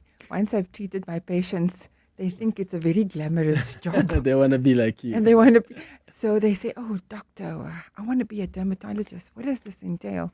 And when I start explaining to them from the beginning that you need the requirements of becoming a doctor, 6 years of getting your MBBCH degree, qualifying as a doctor, and then 1 year serving the government as an intern, which is you at the bottom. You got to do all the hard work, clerking patients, all the procedures. And be on call. And be on call. Doctors always calls say, don't end. I'm on call. I'm like, you're on call almost every weekend. Correct. Because you've just finished studying, so you need to do that 1 year of service. So it's 1 year, now it's 2 years of internship actually. And then 1 year of community service, which is probably going to be in a rural area, serving the rural community. Do I have to go to the rural area? It can be quite fun actually. Okay. You know, the saying at Wits at Baragwanath was, Yeah. you see one, you do one, you teach one. Yeah. That's how it goes. Yeah. And after your community service, you're now going to be teaching. So you're going to be the guy doing and teaching, and that's it. So, and then you qualified now, and you've got to go out there and find a job or continue pursuing your career and your dream. So you're going to engage in a lot of training and expertise and trying to do research and involved in improving your CV.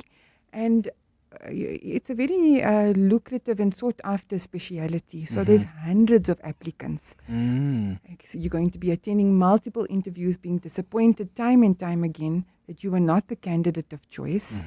And at the same time working in government, rheumatology, internal medicine, doing calls, attending academic meetings, research projects, and so on. And with luck and time, you eventually get in. And then that's 4 years of specializing in also a tertiary hospital, on call, attending academic meetings, involved in research project again, completing a master's research project, and then you qualify as a dermatologist. So just it's almost 10 years. Marathon, yes. So just to kind of echo what Ayesha is saying very quickly. In order for you to call yourself a dermatologist, and the word dermatologist is somebody who practices dermatology, and dermatology is a specialized branch of medicine, and I think the public needs to understand that. This is not synonymous with becoming a beauty therapist. This is completely different ball game. So should you want to become a dermatologist, at the absolute minimum, you need to finish your undergrad medical school. That's 6 years. Like Ayesha mentioned, internship and community service. That only enables you to register as a general practitioner.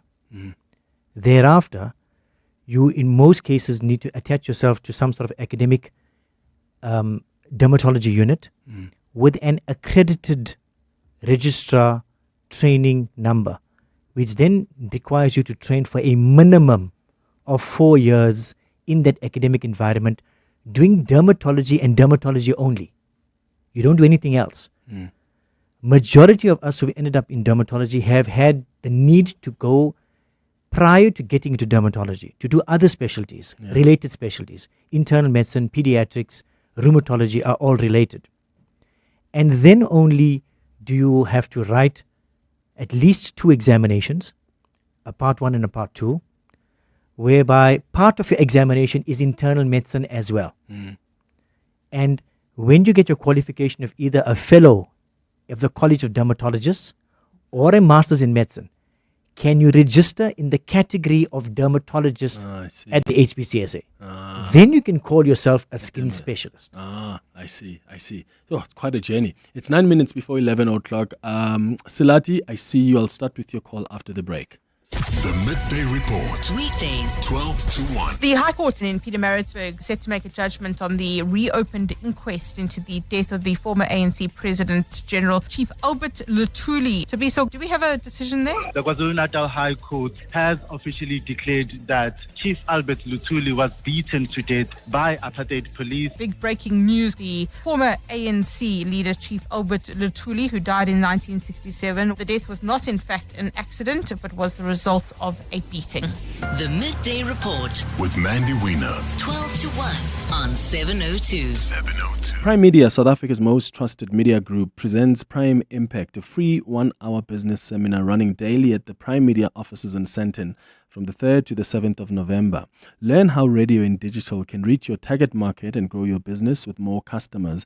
Every registered business receives a tailored demo ad and a simple campaign plan, plus access to event-only package opportunities. Seats are limited. Secure your spot now. Register at primeimpact.co.za. That's primeimpact.co.za. Betway is taking you to dizzying new heights in one of the world's most popular games, Aviator. Place your bets and watch the multiplier climb higher and higher. Pick the right time to cash out and stand to win millions on a single bet. It's all possible from the palm of your hand. Get way more only at Betway. Betway is licensed and regulated by the Western Cape Gambling and Racing Board. No persons under the age of 18 are permitted to gamble. South African Responsible Gambling Program toll-free counseling line 0800 006 008 or WhatsApp help to 076 675 0710. Winners know when to stop. Turning 18 means we're always doing the most. From amalgamating water into our vocab to it winning a Grammy to introducing an entry SUV with push to start and making our competitors sweat. We've been there, driving dreams, giving Mzansi more luxury and innovation. Celebrate 18 years of more with the Haval Jolion Pro from only $4,999 per month. Visit gwm.co.za for T's and C's and to book a test drive. GWM, go with more. Brought to you by GWM Finance, a division of Westbank and authorized financial services and registered credit provider. The G20 Summit coming to Johannesburg is a stepping stone towards a brighter future for the city. Josie My Josie has launched the Babize Bonke campaign to shine a spotlight on some of the extraordinary champions who are reshaping Johannesburg from the ground up. My name is Yumna Bukers, community activist based in Bertrams. I transform bad spaces in the community into productive vegetable gardens and provide for local soup kitchens, schools, and the needy. Josie My Josie is making the invisible visible, giving the voiceless a voice. It's a movement for the people, by the people, creating a city that we can proudly call Josie My Josie. Come see how Josie does it. A city that's alive, ready, and rising. Prime Media and 702 are proud sponsors of Josie My Josie. Josie My Josie, Babize Bonke champion Mama Yumna will be interviewed on Weekend Breakfast by Gugs Mhlungu just after 9 a.m. on Saturday morning. Across the desk with Clement Manyathela on 702. 5 minutes before 11 o'clock. Silati, you're calling us from Joburg. What's your question? Good morning. Good morning, Clement, and welcome to your guests as well. Here's an interesting one. There's a lot of aesthetic clinics popping up, and one of your guests alluded to it. What are the long-term effects of IV drips on the skin? Because everybody's going around saying, I want the glow, I want the glow. Do you know what I'm saying? And the skin, as one of your callers said, says the skin is one of the biggest organs in our bodies. Yeah, so, great. Yeah, great question, Silati. They'll respond to that in a moment. Here's a WhatsApp voice note that's also come through. Hi, Clement. The dermatologist. I just want to know the opinion. We like facials as ladies. I hear these kind of different facials, like your microblading, your peel. Do they recommend that ladies do such? Because some of them have chemicals on their skin. Would they, as dermatologists, recommend that ladies get such treatments? Hi, Clement. Please, can you ask your guests what their opinion is on where skincare therapists fit in when it comes to skincare? Because sometimes I find that dermatologists and skincare therapists are sometimes at odds with the advice that they give. Do your guests think there is a place for such therapists? This is Sidi. Oh, thank you so much, Sidi. Great questions. We've got about a minute and 30 seconds. Okay, so I'm gonna take question 1 and 3 together. Please, yeah. Regarding the aesthetic clinics. Mm-hmm. I think a lot of people are engaging with beauty therapists. There is a role for them to play in overall skin health and skin care. However, a lot of people are masquerading as dermatologists. My advice to the public is that if they're going to be engaging with these so-called clinics, and I'm going to use the word so-called clinics, because there usually is not a doctor or a dermatologist involved in these, please make sure that you understand and know the qualifications of the person you're engaging with. Not everyone walking around in a pair of scrubs is a dermatologist. That's very, very important. And the question about IV drips? What? Or facials? Was it facials? Facials. Yes. Yeah, look, there are a place for facials. We as dermatologists supervise and employ beauty therapists in our practice. So we do supervise and encourage these kind of procedures, which are excellent in terms of maintaining and managing beautiful, healthy, acne-free skin. But again, empower yourself, know what treatments you're going for, and understand the complications, and also to please consult with a dermatologist prior to undergoing these kind of treatments to see what is most appropriate and tailored to your type of skin. Yeah. The IV drip question. Yeah. At this point in time, there are many IV drip therapy bars that are popping up all over the place. Even in your local mall, you can find one. The thing is that a lot of times there may be benefits from a skin point of view. However, when it comes to the ingredients that are inserted into the drip, some of them can be a problem. And I know that one of them are glutathione, which is used mainly for the so-called glow drips. There have been reports of deaths on IV glutathione. And the people who are using them may not be aware of this. The Derm Society has frowned upon this, and majority of the times the people who are doing these things cannot resuscitate a patient. Yeah. Oh, please, guys, be cautious out there. Dr. Essack and Dr. Omar, thank you so much. This has been so informative. Really appreciate your time. It's a minute before 11. The week goes by fast. And sometimes you miss a moment that's got everyone talking. But don't worry. Catch up on the biggest interviews, The most powerful stories, and the conversations that move South Africa forward with the 702 podcast. every Saturday and Sunday from 7 to 9 p.m. It's your chance to rewind, Reflect and reconnect with the voices that make 702 what it is. So if you missed it, now's your time to catch up. Tune in to the 702 podcast. And for more stories, interviews, And moments, visit primemediaplus.com. 702. let's walk the talk. Life can sometimes throw dumb inconveniences your way. Just listen. My toddler had a meltdown at 11 p.m. because we didn't have any yogurt. At least baby quart doesn't exist. Yet. I saved some snacks. Next thing, gone. And it's 9 p.m. Fire your entire household, Jabu. I went to shower and there was no soap left. That's awkward. Don't allow life to inconvenience you. Come around to NJET. We're open 24/7. Quick, sharp, and co. At your convenience. NJET. With us, you are number one. Welcome to the brand new days. Sail the world with Norwegian Cruise Line, with more to see, more to do, and more to enjoy. Plus, upgrade your holiday with NCL's More at Sea for premium beverages, specialty dining, and much more. Think international cruising. Think NCL. For the best deals available, visit ncl.com or contact your travel agent. Restrictions apply. Welcome to the brand new days. This is Kyle's mom, entertaining the guests. My son and I have been taking some dancing lessons. Watch and this. A 1 and a 2. Oopsies. And this is Kyle's mom with 2 months free YouTube Premium, plus 5 gigs free YouTube data, plus 30 gigs once off. It's showtime! With ad-free YouTube Premium. Kyle, hand out the logins, my boy. You get a password. You get Extra a password. your summer with the Vodacom Red Plan and get extra Red rewards plus benefits on the VodaPay app when you sign up or upgrade, online and in store. T's and C's apply. Further together, Vodacom. This is EWN.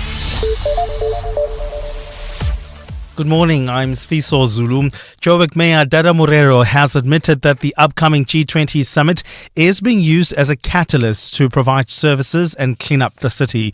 Morero says this is done through weekly programs aimed at restoring the dignity of residents by improving living conditions. But he says before this current operation, the city had started work last year already focusing on bylaw enforcement, crime prevention and service delivery, as well as financial stability. Morero made the admission during an interview on Anele and the Club on 947 this morning. Maybe what we may want to accept is probably use the G20 as a catalyst to help us to do the work that we're supposed to do. But there's work that has been happening even before the G20 was handed over to Cyril Ramaphosa in 2024. The city of Ekurhuleni has officially appointed Kagiso Lerutla as its new city manager. Lerutla is a chartered accountant who previously served as the metro's financial officer. He succeeded Imogen Mashazi, the city's first female city manager, who retired earlier this year after nearly 3 decades of service delivery to Ekurhuleni. Ramushwana reports. The city of Ekurhuleni's newly appointed city manager, Kagiso Lerutla, has had a turbulent journey during his time as the city's chief financial officer. In 2023, he narrowly escaped an apparent assassination attempt when unknown gunmen riddled his car with bullets. While it remains unclear whether the attack was linked to his work, it came amid growing concerns about corruption. Just earlier this year, another city auditor was killed after probing irregular contracts. The city says Liruta's tenure as chief financial officer saw Ekurhuleni achieve 3 consecutive clean audits. The city adds that he brings 13 years of experience in public finance and governance management. Alpha Ramshwana, Eyewitness News. Parliament's Standing Committee on Public Accounts has agreed to begin a process to summon former CEO of the Road Accident Fund, Collins Letswalo, to appear before its inquiry into maladministration at the fund. Letswalo ignored the committee's latest correspondence, informing him of the dates members' wishes for him to appear to respond to the testimony given. Over the past 3 weeks, several former employees have testified that Letswalo was behind radical operational and staffing decisions that impacted the running of the fund and led to a culture of fear. His tenure ended in August. Lindsay Dentlinker reports. In previous correspondence to Parliament, Collins Letswalo questions the authority of the committee to conduct an inquiry and says it's unclear to him why it requires him to appear. But Scopa chairperson Zongezo Zibi says it's only fair that Letswalo is given the right of reply to the testimony the committee has received. The DA's Patrick Atkinson agreed, saying Letswalo was central to decision-making during the period under review. The ANC's Tinswalo Bila says Letswalo's refusal to appear could delay the committee from concluding its work by the end of next month. We can't continue begging him, chairperson, because he was occupying an office of responsibility, so he has to come and account. The committee will now request the Speaker to issue a summons for his appearance in 3 weeks' time. ZB says in the intervening time, should Letswalo decide to appear, the committee will treat his appearance as voluntary rather than by summons. Lindsay Dentlinger, Eyewitness News, Parliament. And finally, the Sagrada Familia in Barcelona has become the tallest church in the world after workers placed the first parts of a cross at the top of its central tower. Now measuring 162.91 meters tall, the Spanish Basilica has officially pipped the record from the Ulm Minster in Germany, which has held the crown since 1890. Designed by acclaimed architect Antoni Gaudí, the place of worship has been under construction in the center of Barcelona for more than a century, with the main building due to be completed next year. Gold is trading at $4,007.65 an ounce. The rand is at 17.29 to the dollar, 22.72 to the pound, 20.01 to the euro. Brent crude oil is at $64.94 a barrel. And in the traffic, we've got delays on the N3 North. This is between Marlborough Drive and the Buccleuch interchange due to roadworks. There's also queuing traffic along the N3 South, approaching Vincent Chabalala Road due to more roadworks along the route, and then heading towards Amalgam. We've got delays on the M2 West between the Crown Interchange and Main Reef Road. A partly cloudy Friday in store for Gauteng with afternoon thunder showers expected. The temperatures will peak at highs between 22 and 24 degrees. The top story in EWN this hour. Joburg Mayor Dada Morero has admitted that the upcoming G20 summit is being used as a catalyst to provide services and clean up the city. EWN, in touch, in tune, and independent. For the latest, visit ewn.co.za or download the EWN app. You're with Clement Manyathela on 702. Let's walk the talk. Streaming on the Prime Media Plus app. DSTV channel 856, 92.7 and 106 FM.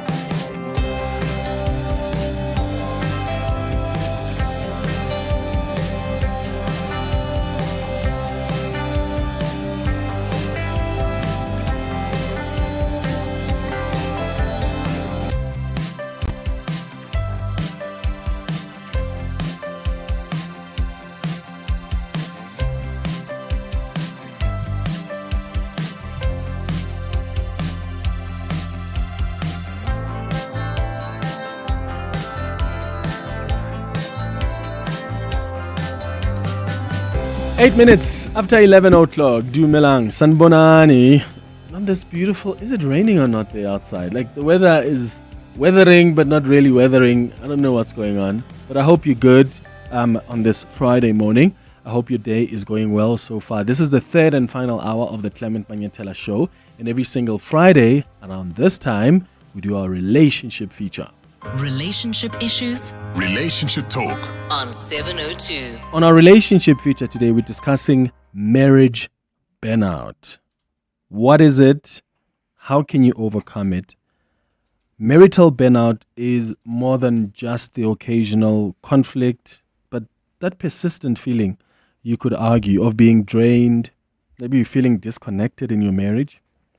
You're feeling overwhelmed by the demands of that relationship, of that marriage. And that's beginning to worry you because you probably don't feel like there's a way out. Have you felt like you are experiencing marriage burnout? And what shape has that taken for you? And what's influenced it? I'd like you to share your experiences with us on 011-883-0702. Are you emotionally exhausted and feel detached from your marriage or your relationship? The WhatsApp line is 072-702-1702.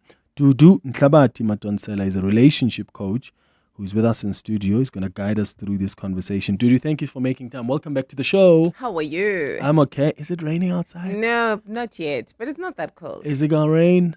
I hope. I mean, I just did my garden and, it wasn't cheap. So I need those plants to survive. Yeah, I want to binge watch trash TV. Oh, no. You know what I'm going to look for? I'm going to look for Real Housewives of Atlanta. Oh, no. The 2007, the I'm old judging you on many levels. I just feel like that, and I want rain, and I just watch trash TV. That's what I plan to do. Thank you so much for making time. First of all, let's start with defining what marriage burnout is, because some people will feel like, we're fighting a lot, and therefore get burnout. Mm-hmm. What exactly is it? A marriage counselor once said to me, she said, when people are at a stage in the relationship where they need to grow to the next level, they find themselves arguing over the same things and feeling like, we've been arguing and there's no resolution for this particular matter. But the thing is, it's like it requires them to grow, and it's either grow to the next level or grow and exit the relationship. But they actually do not know how to take the next step. And a lot of time, the growth that is required is growing to the next level. And I think people also don't understand what contributes to the marriage burnout. And most of the time they think it's because the spark has, what is it? It's faded. Yeah. Or, something has fundamentally changed in this relationship. But there's so many contributing factors. And I think once people understand what contributes to that and how can you overcome that, I think a lot of relationships could be saved. Yeah. And I mean, marriage is a partnership, and it, as you say, it requires that constant effort, constant communication, mutual understanding. I just find that sometimes as human beings, even just generally in relationships, we are not brave enough to grow to that next step. Because it's also so difficult. It is very, very difficult. So you have to understand whether you subscribe to the school of thought of psychology that says human beings change every 7 years, or the school of thought so of if astrology. I'm married to you for 40 years or 20 or 30 years, that means I've dated different... I always say this to my husband: to do your girlfriend and to do your wife are two different people. And how you please her, what is important to her, what matters to her is very different, because human beings do evolve, and it's part of growing up. And I mean, if you look at the whole school of astrology, they'll even tell you there's fire years, there's passion years, there's this years, there's building years, and so forth. And our mindset is very different. And what typically happens is that because people grow, and they're not aware of the fact that, that's why like people who are into astrology, they'll say, I'm in my personal year 1 or I'm in my personal year 7, for example. Personal year 7 is all about, I think, relationships, about building a family, and that becomes important. But when people don't understand that probably the way we've structured our marriage no longer works for me simply because I have evolved or changed as a person, or the next person has changed, and it requires us to communicate a little bit different, requires us to approach conflict a little bit different. Different to how we used to do it 5 years ago, 10 years ago. Exactly, precisely my point. Also, there's the dynamic of kids, right? And those kids also introduce some new dynamic in a relationship, and right, in terms of how much time we used to make for each other. Yeah. How, we used to overcome certain things, right? Now we have these people that we care for, and they are the center of our attention, and that's very important. Some people just also go through traumatic experiences, and those traumatic experiences also change you as a person. What you've just said is actually just challenged a view I have held for quite some time now around marriages, because I'm uncomfortable with the idea of marriage becomes a step that's supposed to, because they say happily ever after. It's like after marriage, the relationship has to take a different form. And I've always been uncomfortable with that. I'm like, if you're committed to me right now, you're committed to me right now. Like, I don't want a piece of paper that somehow makes you commit more, if that makes sense. Or makes you defines how we relate with each other. Yes. If I'm in love with you right now, you're in love with me right now, we're committed to each other, that's it. If we get married, sure, but our dynamics shouldn't necessarily change because we feel, there's more responsibility, I want us to, the commitment must even begin before even we sign a paper.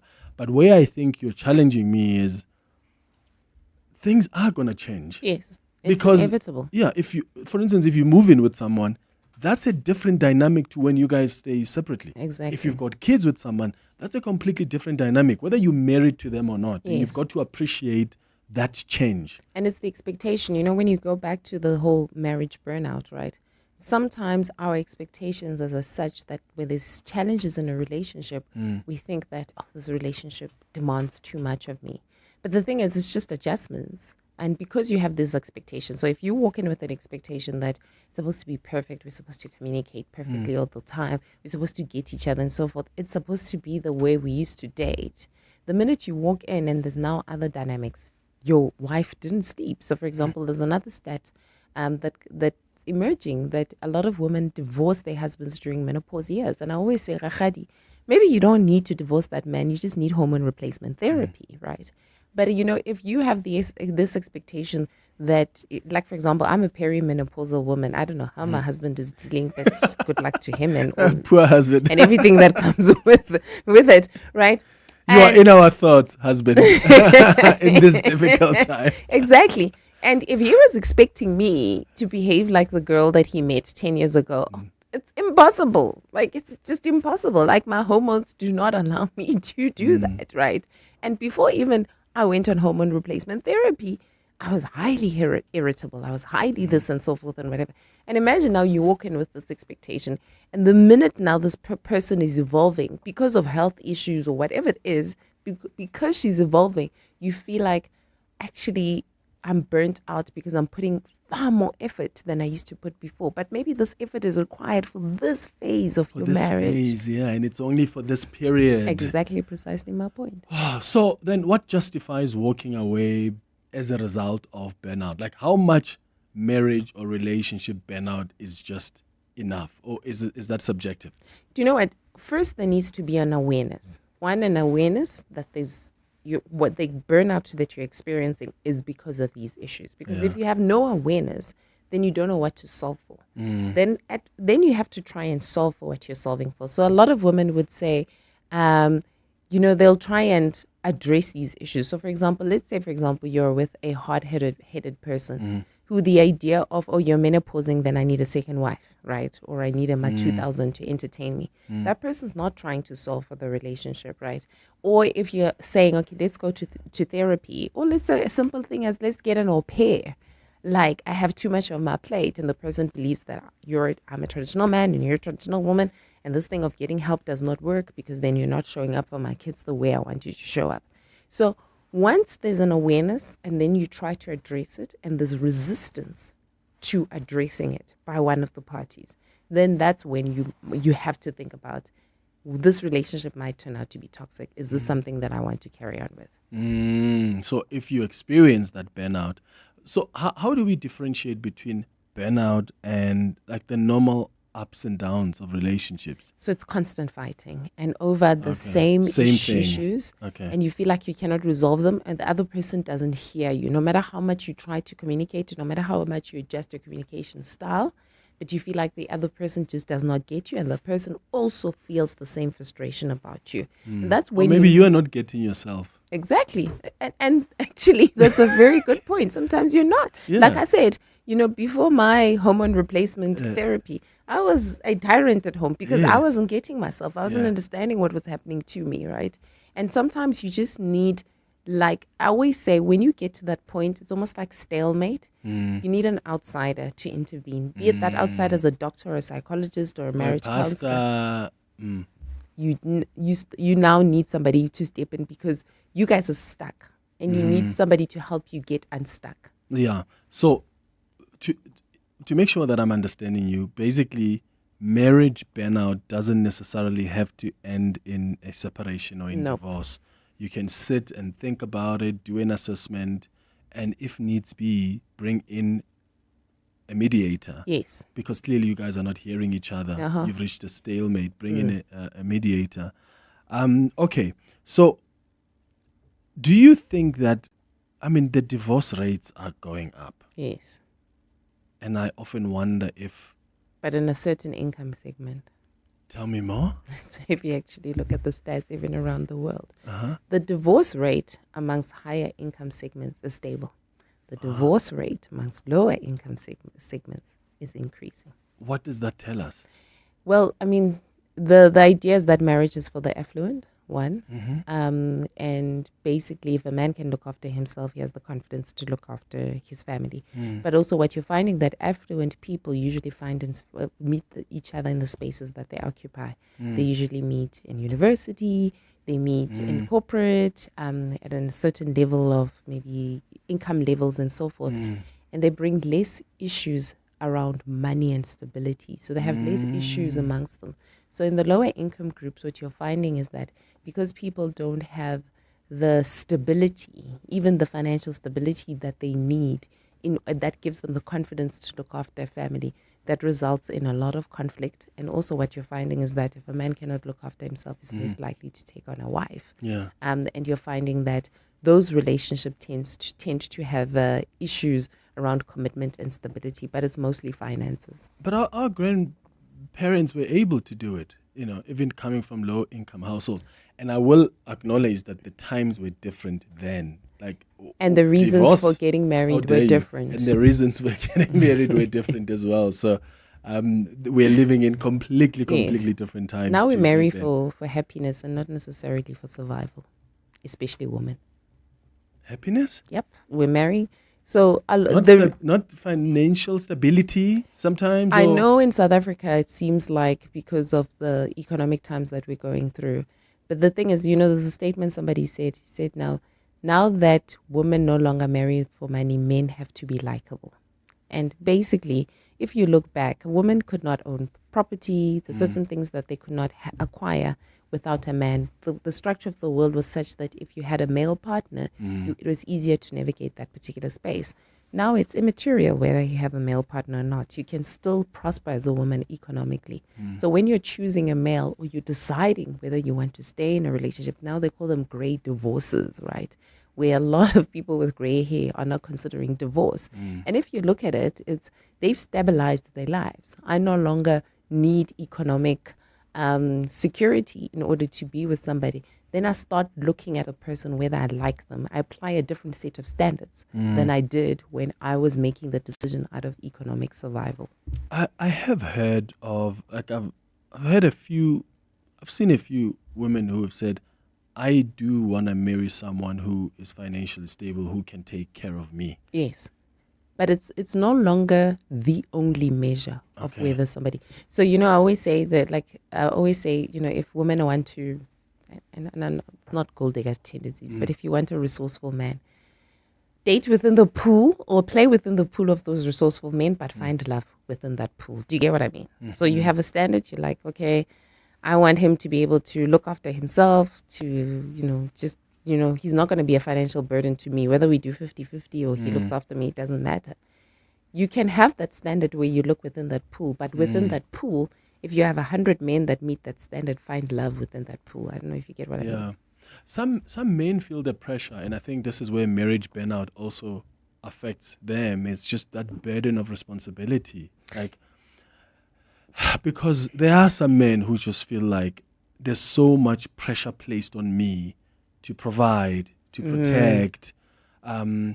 I've got so many responsibilities, and at what point do I breathe and actually be in love and be happy? When I was doing my MBA, if I could do a thesis on that topic, I would have chosen that topic as part of my thesis. There's so many factors, especially in the South African context. One, you have a female that has been brought up to say that so a man needs to be resourceful, right? So you've conditioned that child, and it's hard now to erase that conditioning when somebody is 35 and they are choosing a husband. That's number one. Number two, we're also going through tough economic times, and there's also income inequality. As much as in South Africa, yes, the female's more likely to get the job over the male, but there's still a lot of income inequality. And it's throughout the world, women tend to earn less than men, right?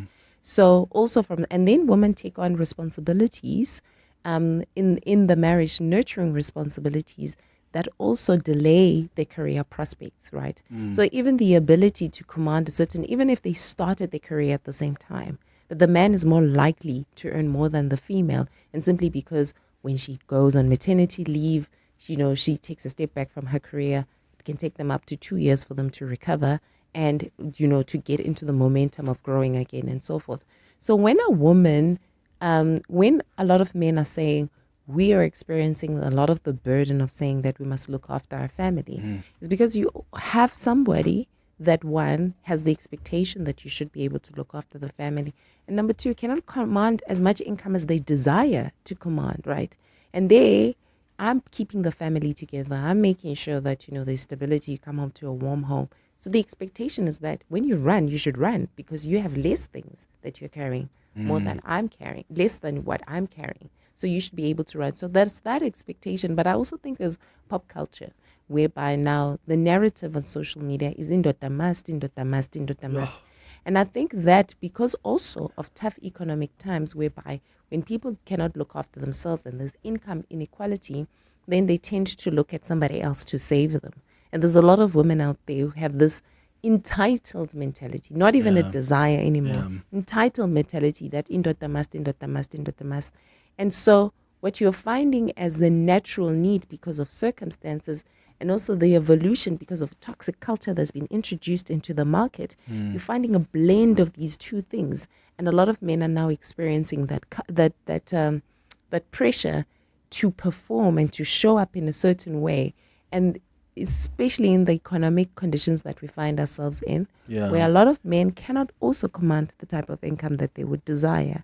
That can cause a lot of problems. For all sorts in of the reasons, relationship. And I mean, I find that even some women who are able to hold their own, you still go on to say, oh no, I do want a man who, he must get the house. But you get judged. He must get...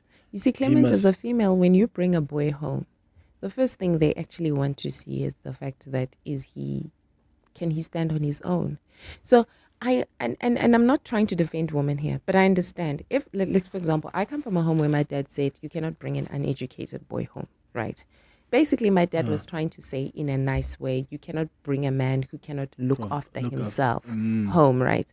So as I was dating throughout, if the day I was ready to introduce somebody to my family, the pressure was such, I can't just introduce a deadbeat, right? And it's the expectation. So when we move around and when we date, and you don't know if the next guy you're going to date is going to be your husband or not, and so forth. So because you've been conditioned in that certain way, and also the pressure, because when you go to your aunts, oh, I met a guy, oh, what does he do? And that's the first question. Yes. But you see, and that's where I'm coming from, that we talk about pressure and burnout, but I feel that sometimes we're not focusing a lot also on the men who feel the burnout. And sometimes the burnout is just from the pressure. Yes. Like some men are considering ending their lives sometimes because they just can't. And unfortunately, because of how we socialize, once you're unable to provide, you lose a job. These are tough economic times. They don't they don't choose the gender you are. Exactly. You lose a job, you lose your dignity. Yes. Sometimes you lose your respect in the home. Yes. You hear how women will talk to their husbands or their boyfriends who have lost jobs. It's almost like you're devil's nobody. advocate? So there's a lot of women whereby they were with somebody who either lost their job or who earned less than them, and they'll say, I'll never go back. And then you ask them why. And it's also because of the way men are socialized, right? Men, the minute a woman looks after them, they no longer see you as a romantic partner, they see you as a mother, right? And the minute he's able to stand on his feet, or sometimes they even cheat with the resources that you give them on somebody who's going to make them feel like a hero, because they've been socialized to feel like a hero. So as much as we see both... We are socialized to feel like heroes. Exactly. That's it. So as much as you see both genders behaving like this, if you really, really wanted to address this, you have to address it at its roots, right? And the roots are very complex because also some of these things are embedded in our culture.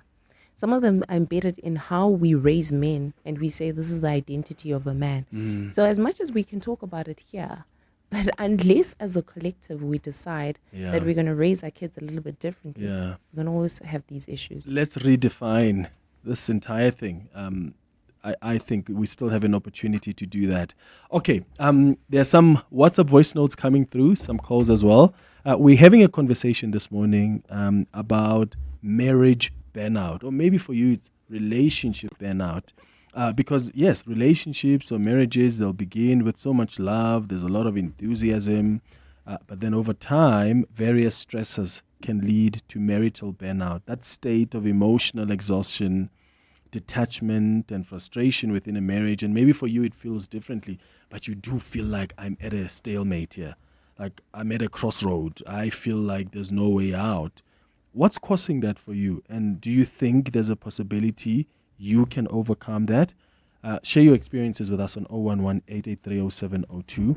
WhatsApp's on 0727021702. And I'm interested to hear from the gents as well. Do you feel the burnout of that burden of responsibility?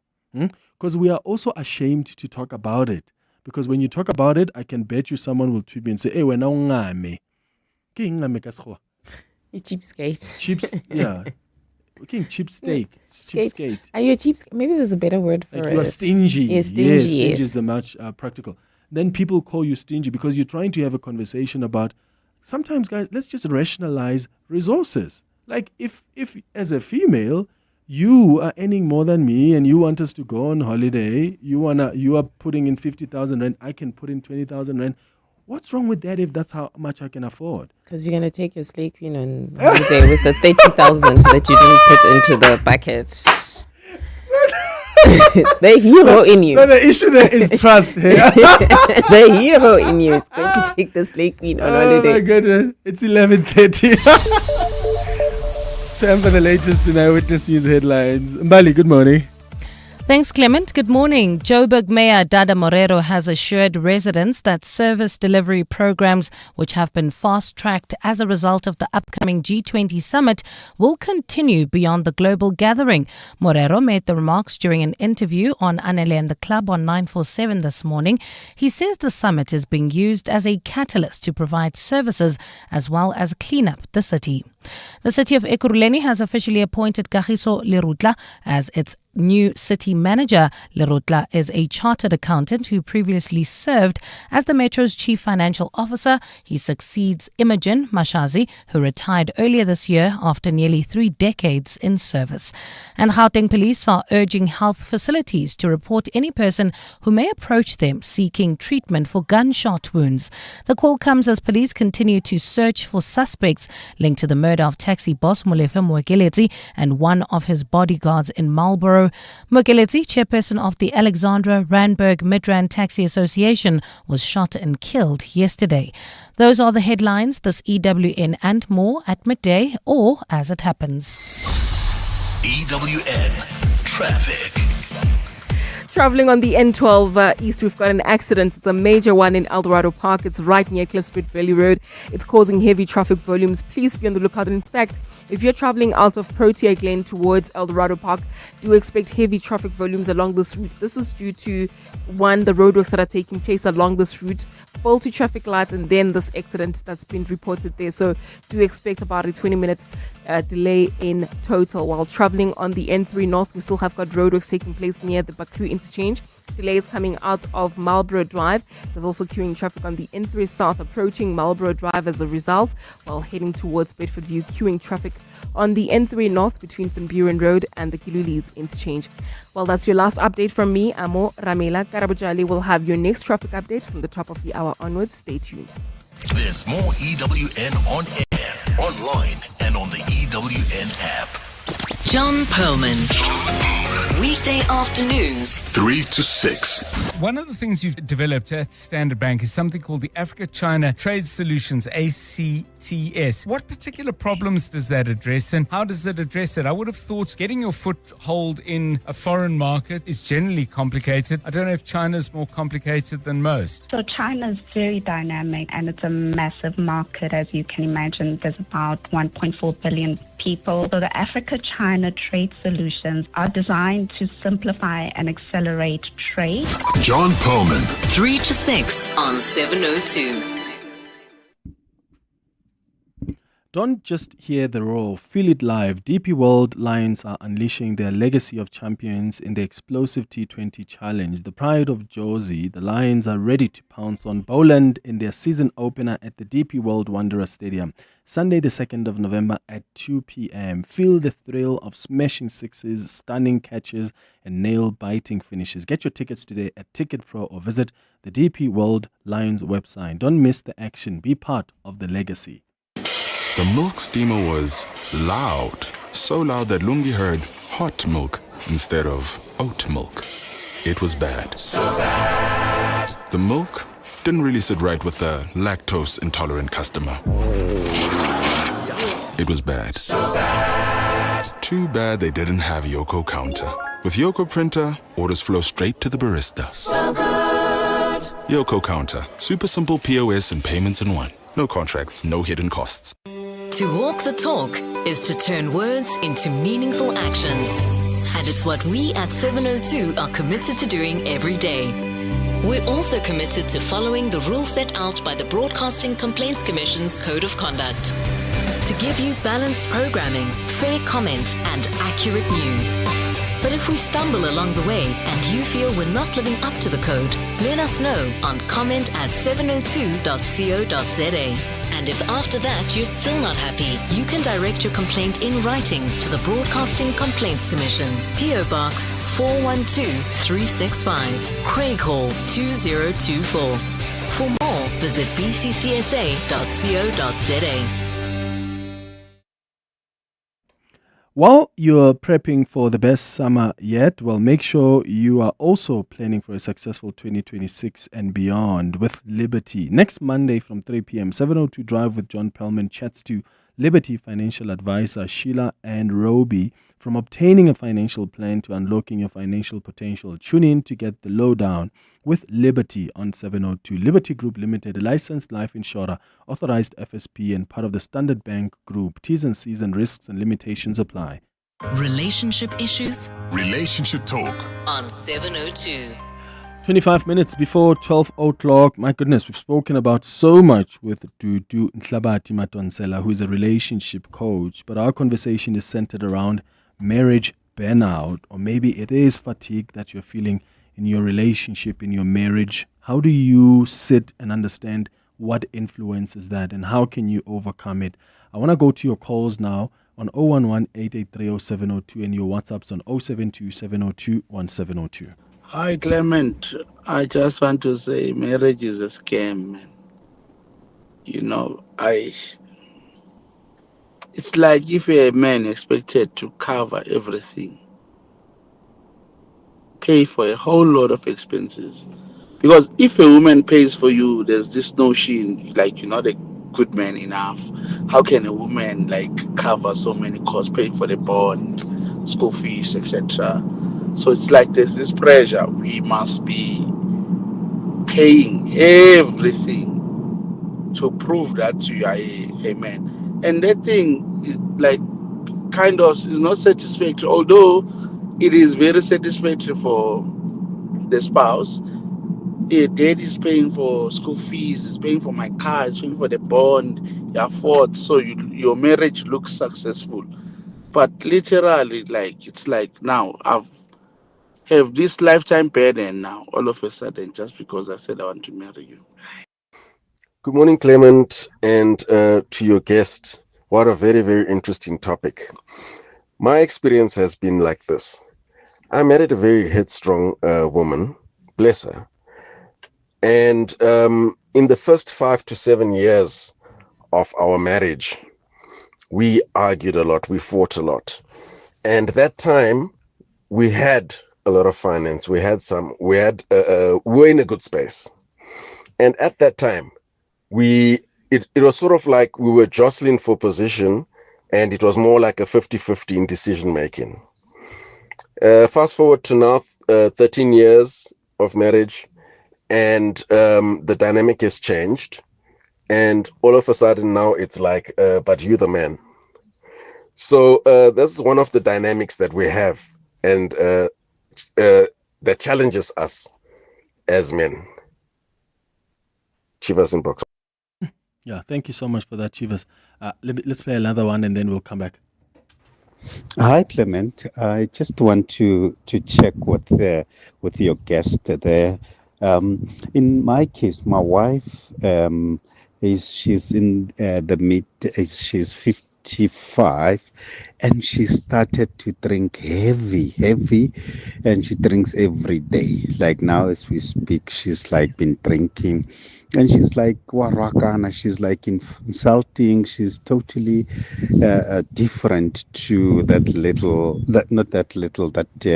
lady that we met and married almost 30 years ago. And she like insisting on divorce and wanting to go because she wants my pension money and all that. So is that fatigue or what is it? Because we tried all marriage counsel and psychiatrists and all that. Is that marriage fatigue, or is it reached to that menopause stage or something like that? I don't know. Maybe some advice on that. Yo, that sounds complicated. It's a combination. She of wants things. divorce because she's just tired, or she wants the pension money because that's what he believes. Do you know, women bottle a lot of things, right? And what I've seen about women in the midlife, as much as they say midlife is 40, I'm not in my midlife. I'm now giving it to the 50-year-olds. And you find that when women approach a certain age, because they are more in touch with themselves, or they're tired, or it's not rare to hear some of them go through when you have a mental breakdown, right? Mm-hmm. And because they've bottled so many things, at that age, they want to express themselves, they want to be free and so forth. And then combine that probably with menopause, whereby you're not feeling like yourself, but you're also harboring a lot of resentment and pain and anger. This could be what she is particularly going through. And that because it's from his side, it's a one-sided story, right? We have to explore as to what is causing this behavior. People just don't flip overnight. There's a series of events that probably has resulted in that. Unless there's something that's happened in terms of a trauma and she's using alcohol as a coping mechanism. But you find that there's a series of events that have led to this. And I hear he said they've gone for coaching and counseling and so forth. And usually, and I'm not saying this is in the case, but what I suspect is that even throughout that, maybe there's a certain unchanged behavior from his side that has not been demonstrated, and she is now getting to a breakdown level. So I'm picking up somebody who's going through some kind of mental breakdown. Yeah. And alcohol is an escapism for her. Someone was asking about if you've got a book Yes. out. Yeah, your book is titled. It's called The Dating Playbook. The Dating Playbook. Yes. So you can find it at Exclusive Books on Take a Lot. Yeah, and Take a Lot. Just a lot of bookstores have that. All right. I'm just going to put a disclaimer. You must be ready to be triggered. I put a mirror up in my book. I'll ask you very tough questions about the decisions that you make and why you're struggling with your love life. It's Sure. not a normal dating book where Like, this is how to be happy. This is how to How to make Mandla happy. First thing, I tell you why you are single, and I give you the context, what the things we're talking about in South Africa, in terms of half of the reason why people are struggling in relationships have nothing to do with them, has everything to do with the economy and also our history, especially us as Black people. And then I give you a reason as to your childhood conditioning, also how that is contributing, and also how our history has contributed to your childhood conditioning. Then I go in and I give you tactics as to how to navigate this. So it's not a feel-good book, but it really will transform helpful your life. though. Yeah, The Dating Playbook. Go check it out at Exclusive Books. Check it out and Take a Lot. And there's a message here that's come from Anonymous. It says, Clement, great show there. I'm currently earning higher than my husband, and I have been noticing a pattern of annoyance and frustration towards my husband, more especially when he suggests things which require money, which I will have to cover. I found myself getting into debt just so we're okay. There's now a topic of a third child, which I know we cannot afford. I'm not sure if I'm slowly getting marriage fatigued. I love my partner, but I do not like what I'm slowly becoming. Please, can you advise? That's a message from Anonymous. Yeah, so there's two parts where she's saying that, and I'm not sure if she's saying she's getting annoyed or the husband is She's getting getting annoyed because he Okay. keeps on suggesting things that she must now pay for. He now wants a third child, another child. Yeah, and she says we can't even afford that. Yeah, I think they need to really have a deep conversation, because this is the person who is desiring or making things from their context, from their what their ideal is. Sometimes, we walk into relationships and we have this ideal: I want a perfect family, I want 3 kids, they must happen by a certain time and so forth. But if you look at the relationship itself, the relationship does not accommodate for all these desires that you have. And it's a real conversation that they need to have, because if they don't have this conversation, she's going to resent this guy. And at some point, there's going to be finger pointing, and it might go too far to a point where they would want to split. Another one says, "Hi Clement, allow me to remain anonymous. I'm 45, male, been married for 18 years. You're touching on an issue that's currently affecting me.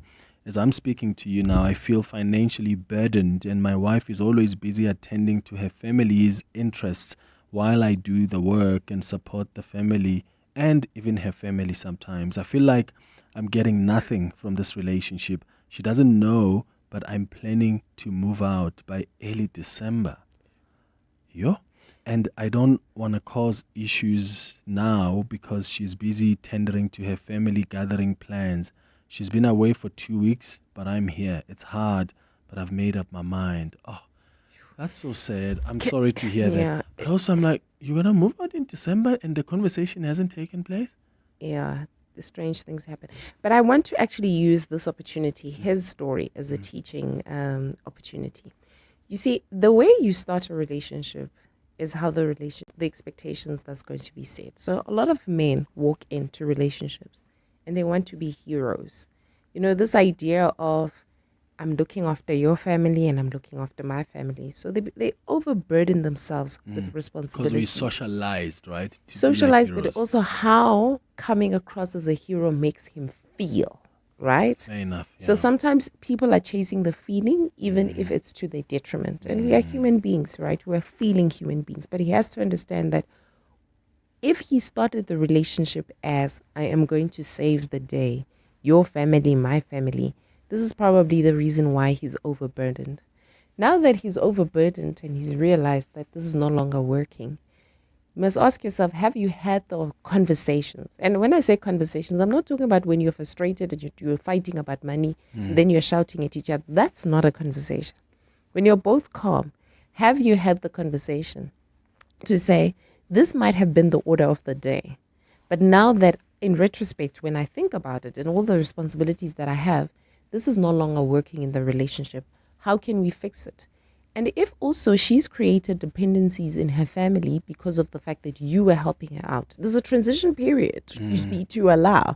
Because if she was, let's say, for example, giving 10,000 because the 10,000 you were covering, because, I didn't need to contribute 10,000 because you were paying for my car and so forth and whatever.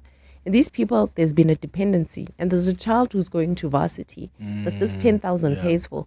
I need a transition period to say, listen, you're the last one that I'm paying for. My family cannot no longer afford to do this. But what happens to a lot of people is that people become fed up. Like, his decision to move up is he is fed up, right? He's fed up because, this thing is not working. And it's not to say what he's feeling is not real or valid. His feelings are real and valid. But he also needs to take a step back and say, what contributed to this in the relationship? And have we effectively communicated about it? Outside fighting, screaming at each other, or, sending each other hate mail or so forth. But have we effectively addressed it? Yeah. I like that. Because we're scared to talk about money for some reason in relationships, eh? Women are scared Money, to talk sex. about it because we're called gold diggers. Hey, man, sometimes, Lelena. No, but we're scared to. Think about it. Even marriage contracts, you speak to a lot of females, especially black females, and you ask them, when you negotiated your marriage contract, did you get what you really wanted? And she said, I wanted to propose certain things, but I was too scared because of the fact that they'll call me a gold digger. Ish, yeah. How do we learn to have those honest conversations about money? First, we have to be okay with the discomfort that comes with it. So we're going to have the conversation and it's going to be uncomfortable. We also have to learn to be okay with the fact that we need to be transparent, and that transparency might cause about discomfort, right? So, for example, I'll give you an example about transparency. My husband says, open your bank account. I don't want him to see my bank account. I don't want him to see how I spend, because I feel like I will be, reprimanded. Because he's such a structure. He's a CA, and there I am. Spender. Now, if the weave is weaving, then we shall weave together. Whose right? money are you spending? It depends. No, but we also have to we have to know that it's an uncomfortable conversation. A lot of people don't come from homes where they spoke about money, where it was not a dinner a table conversation. We also need to know that it's going to get emotional, but it's fine. We'll get through it. I think a lot of people think about the emotions that come with having the conversation, and then they back away. Or the guy feels like, I'm going to feel like I'm a bully because I'm the one who's making the money. And it's going to feel like I'm bullying this woman into certain decisions, and then they back away. But be okay with the discomfort that comes with it. 11 minutes before 12. Something big is happening when the family group chat explodes, like the Chamberlain Big Summer Splash promotion, on from 23 October to 9 November. 10% off finest 1903 paint mixing. That's incredible! Amazing deals on outdoor, braai, pool and camping gear. Even the dogs joining in with our social media puppy paw pick competition for a chance to win 1,000 Rand. And what's that? You can meet Bucky's Boots live in store at Centurion. Come make a splash with the whole family. Chamberlain, famous for hardware since 1903. Celebrate the diverse musical expressions that connect us across borders, languages, and cultures, honoring ancestral sounds that have echoed across the continent for generations at Nairock's Sculpture Park in the Cradle of Humankind on Sunday, the 2nd of November. Good Neighbors is a dynamic gathering of African artists, both emerging and established, exploring indigenous instruments, layered harmonies, rhythms, and innovative interpretations of traditional sounds, featuring Amadodana Asewesile, Zawadi, Yumungu, and Silent Ngo, among others, as well as MC Loiso Kola. Limited tickets are available from nyroxarts.com. Nyrox is a private, not-for-profit foundation to benefit the arts. All income is used to maintain the grounds, the artist residency program, and artist support. Tap into the power of good sleep. Visit Dial a Bed today and save up to 30% on our best-selling brands. Our Sealy Celebration Plush Comfort Queen Set is now $9,499, and our 40 Winks Active Zone Extra Firm Queen Set is now only $11,999. Save $6,000. Plus, get next-day delivery on our bestsellers. Dial a Bed. Sleep for life. Visit our massive revamped store in North Rand Road, Boksburg. Standard Bank and 702 have joined forces to bring you China Unlocked. So China is very dynamic and it's a massive market, as you can imagine. There's about 1.4 billion people, 23 provinces that you would be navigating as an exporter. So the Africa-China trade solutions, or what we refer to as the ACT solutions, are designed to simplify and accelerate trade between Africa and China. It's a combination of financial solutions, trade facilitation, market access support, all under one umbrella. Don't miss China Unlocked on 702 Drive with John Perlman. Tuesdays on 702. Brought to you by Standard Bank Business and Commercial, an authorized FSP and registered credit provider. Relationship issues Relationship Talk on 702. 8 minutes before 12 o'clock, there's a fascinating WhatsApp message that came through from Anonymous, who says, "Hi Clement, this conversation is deep and giving me so much perspective, having been in this relationship for 24 years, 13 married, but 24 years in total. Meeting each other in the same spaces hits home. Yes. How does that same spaces view affect a working or not working couples? And is that what might be contributing to, at least in this case, their relationship fatigue?" I was saying the other day that because we once spoke about this phenomena where couples can sleep in different rooms. Yes. Or even live in different houses. Yes. Honestly, that's probably something that would be one of my options, that if I get married, I do want that house there where I can just go in. If I'm not bad.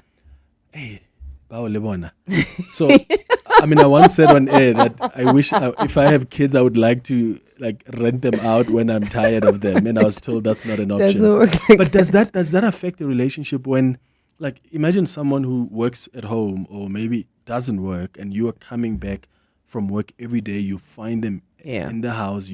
It's the same thing every single day. Could something like that contribute to fatigue or burnout? So there's a couple of things. So first thing, if someone is busy during the week, right, with whatever it is that they're busy, or during the day, and you're at home waiting for this person, right? Stay-at-home moms are busy. They have other things. Yeah. But sometimes people think that because I'm having these conversations about the economy and where the country is going, and I come home, you're telling me about other class mummies and WhatsApp groups and who lost a shoe and so forth, that maybe intellectually we're not meeting each other at the same level anymore, and we have nothing in common. And I think that usually comes from the lack of appreciation of the fact that this person is in a different space, and in that space they're in, be it at home, they are being productive from that perspective. Yeah. But what I also learned, there was a time where I was a stay-at-home mom.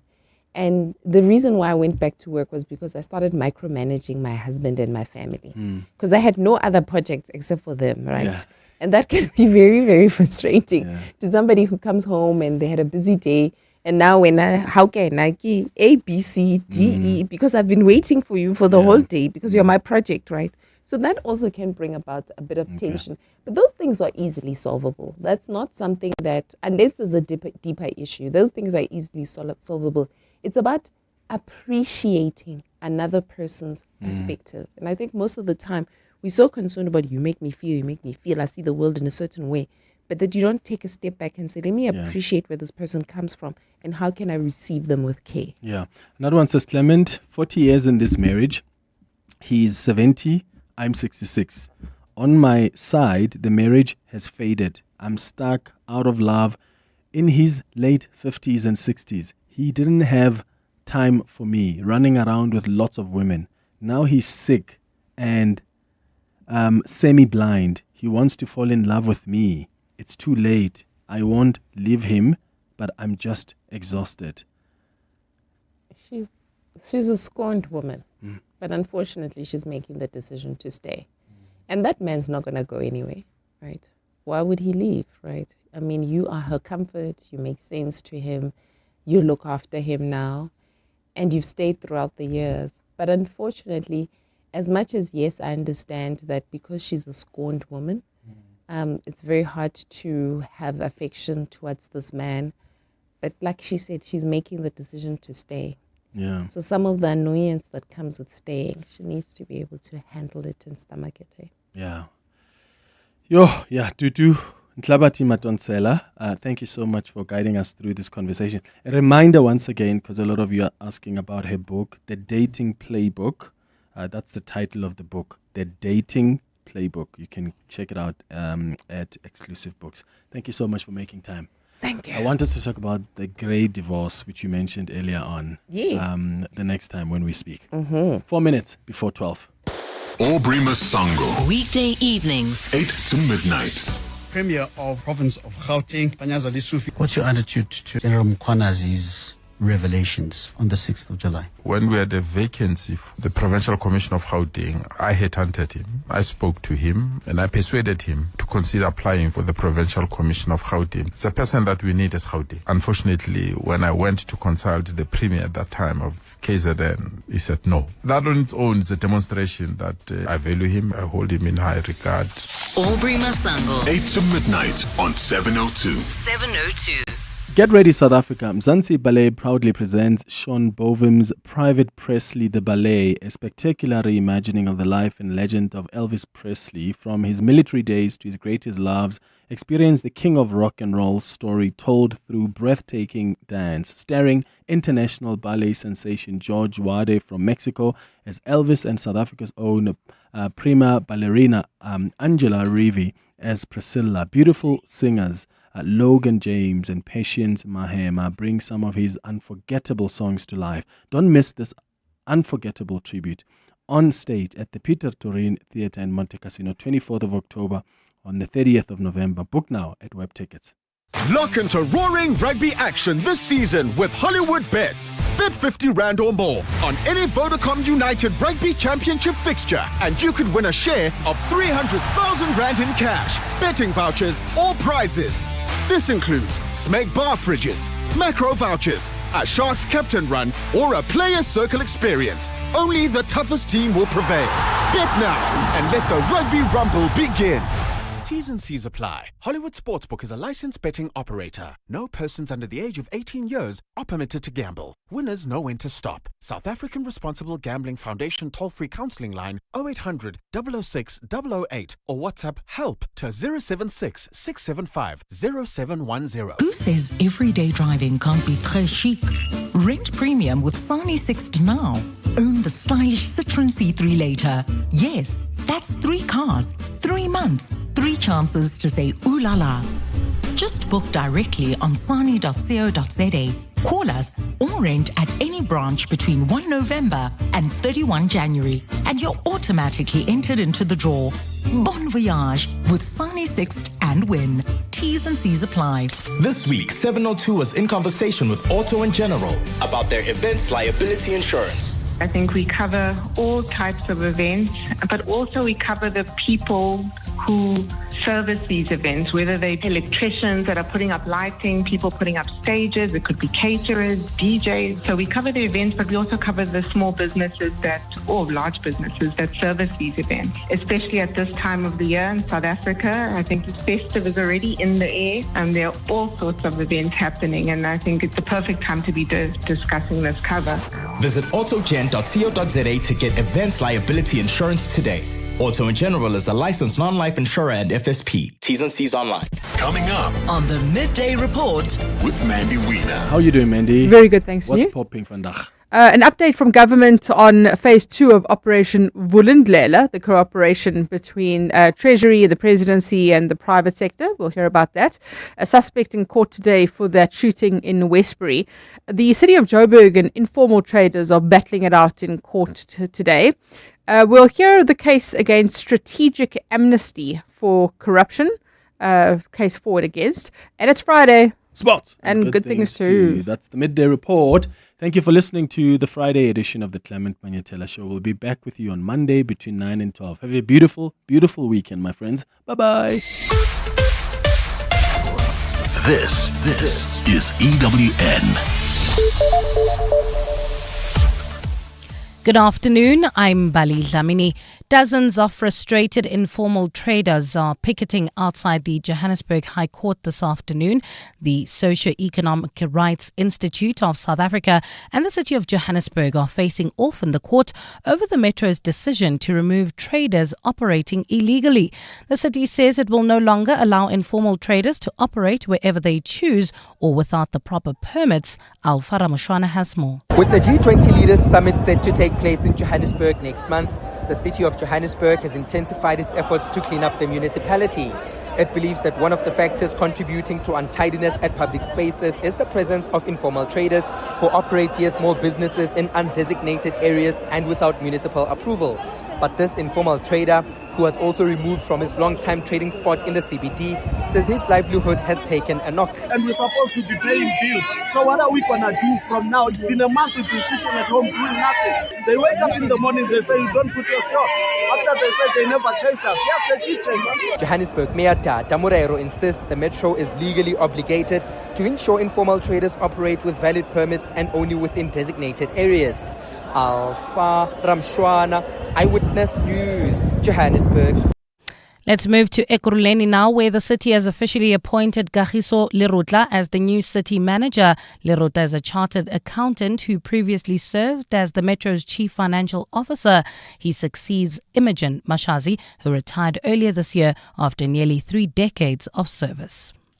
Gauteng police are urging health facilities to report any person who may approach them seeking treatment for gunshot wounds. The call comes as police continue to search for suspects linked to the murder of taxi boss Molefe Moekeletsi and one of his bodyguards in Marlborough. Moekeletsi, chairperson of the Alexandra Randburg Midrand Taxi Association, was shot yesterday. Police say they found what they believe was the getaway car in Alex with blood stains and bullet holes in the driver's seat. Acting Gauteng Police Commissioner Fred Kekana says they have expanded their investigation. We appeal also to all medical centers, including hospitals and clinics and doctors, surgeries. Please report any one person who come there with a bullet wound to the police so that we can be able to engage and trace that person. It might be one of our possible suspects.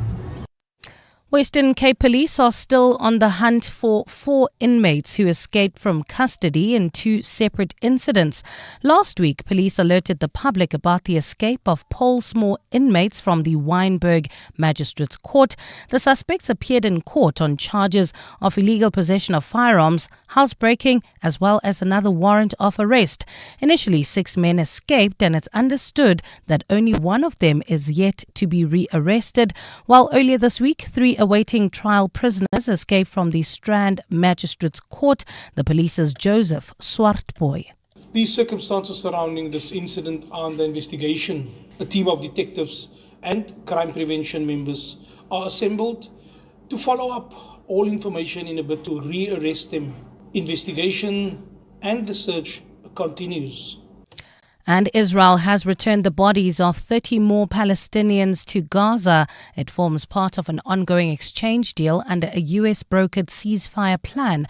Under the truce, Israel is to return the remains of 15 Palestinians for every deceased Israeli hostage returned by Hamas. According to AFP, today's transfer brings the number of returned remains to Gaza to 225. Hamas has already returned 20 surviving hostages taken 2 years ago during its October 7 assault on Israel. It has also begun sending back the bodies of 28 deceased hostages known to be missing. Gold is trading at $4,004.60 an ounce. The rand is at 17.31 to the dollar, 22.73 to the pound, 20.08 to the euro, and Brent crude oil is at $64.99 a barrel. Well, at this stage, if you're heading in and out of the Joburg CBD, there's still slow-moving traffic on Main Reef Road. This is between Nasrec Road and Anderson. There's also slow-moving traffic due to roadworks in the Calvin Alex area heading towards Germiston N3 southbound between the Butlu interchange and London Road. While in the mother city, look out for slow-moving traffic. This is heading into the CBD on the elevated freeway. It's a partly cloudy Friday in Gauteng with thundershowers expected. Temperatures have peaked at highs of between 22 and 24 degrees, while Cape Town is also partly cloudy with a fresh northwesterly wind at a high of 22. The top story in EWN this hour: dozens of frustrated informal traders are currently picketing outside the Johannesburg High Court. EWN, in touch, in tune and independent. For the latest, visit ewn.co.za or download the EWN app. You're with Mandy Wiener on 702. Let's walk the talk. Streaming on the Prime Media Plus app. DSTV channel 856, 92.7 and 106 FM. The Midday Report with Mandy Wiener on 702 and Cape Talk is brought to you by Nedbank Commercial Banking. Think bigger, think Nedbank Commercial Banking.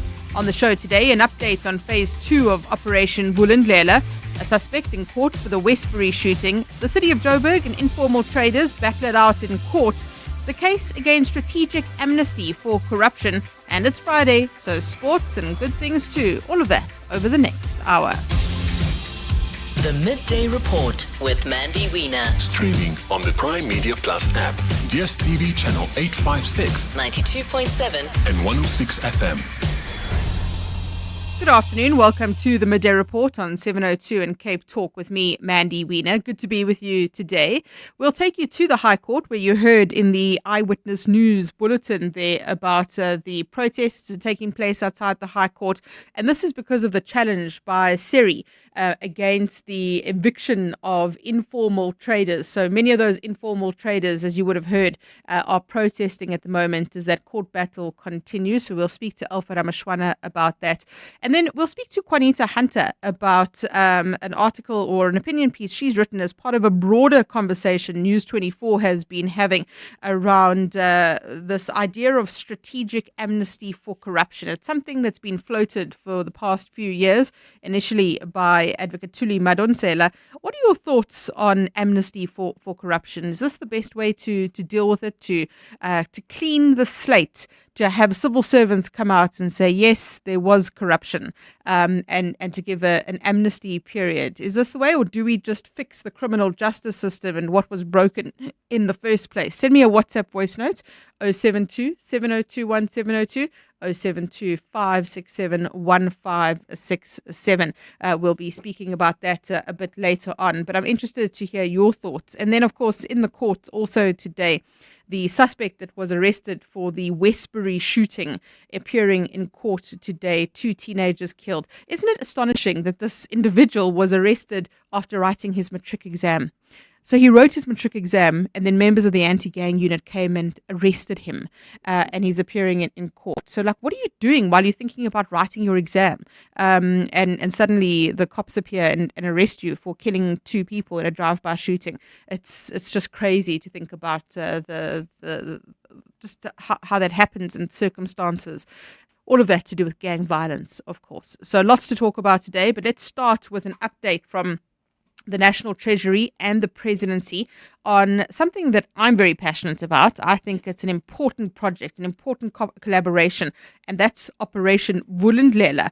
Operation Vulindlela is in phase 2 at the moment, and this is that joint initiative between the private sector and government to focus on speeding up key economic reforms, helping to grow the economy, ensuring that there's inclusivity. And phase 2 focuses on municipalities. So let's find out more about this with Nokukanya Mtambo, who joins us now. Nokukanya, good afternoon to you. What has Rudy Dix and his team been saying about Operation Vulindlela? Good afternoon, Mandy, to you and the listeners as well. So, okay, again, like you mentioned, we're in phase 2, and that was launched back in May by President Cyril Ramaphosa. Operation Vulindlela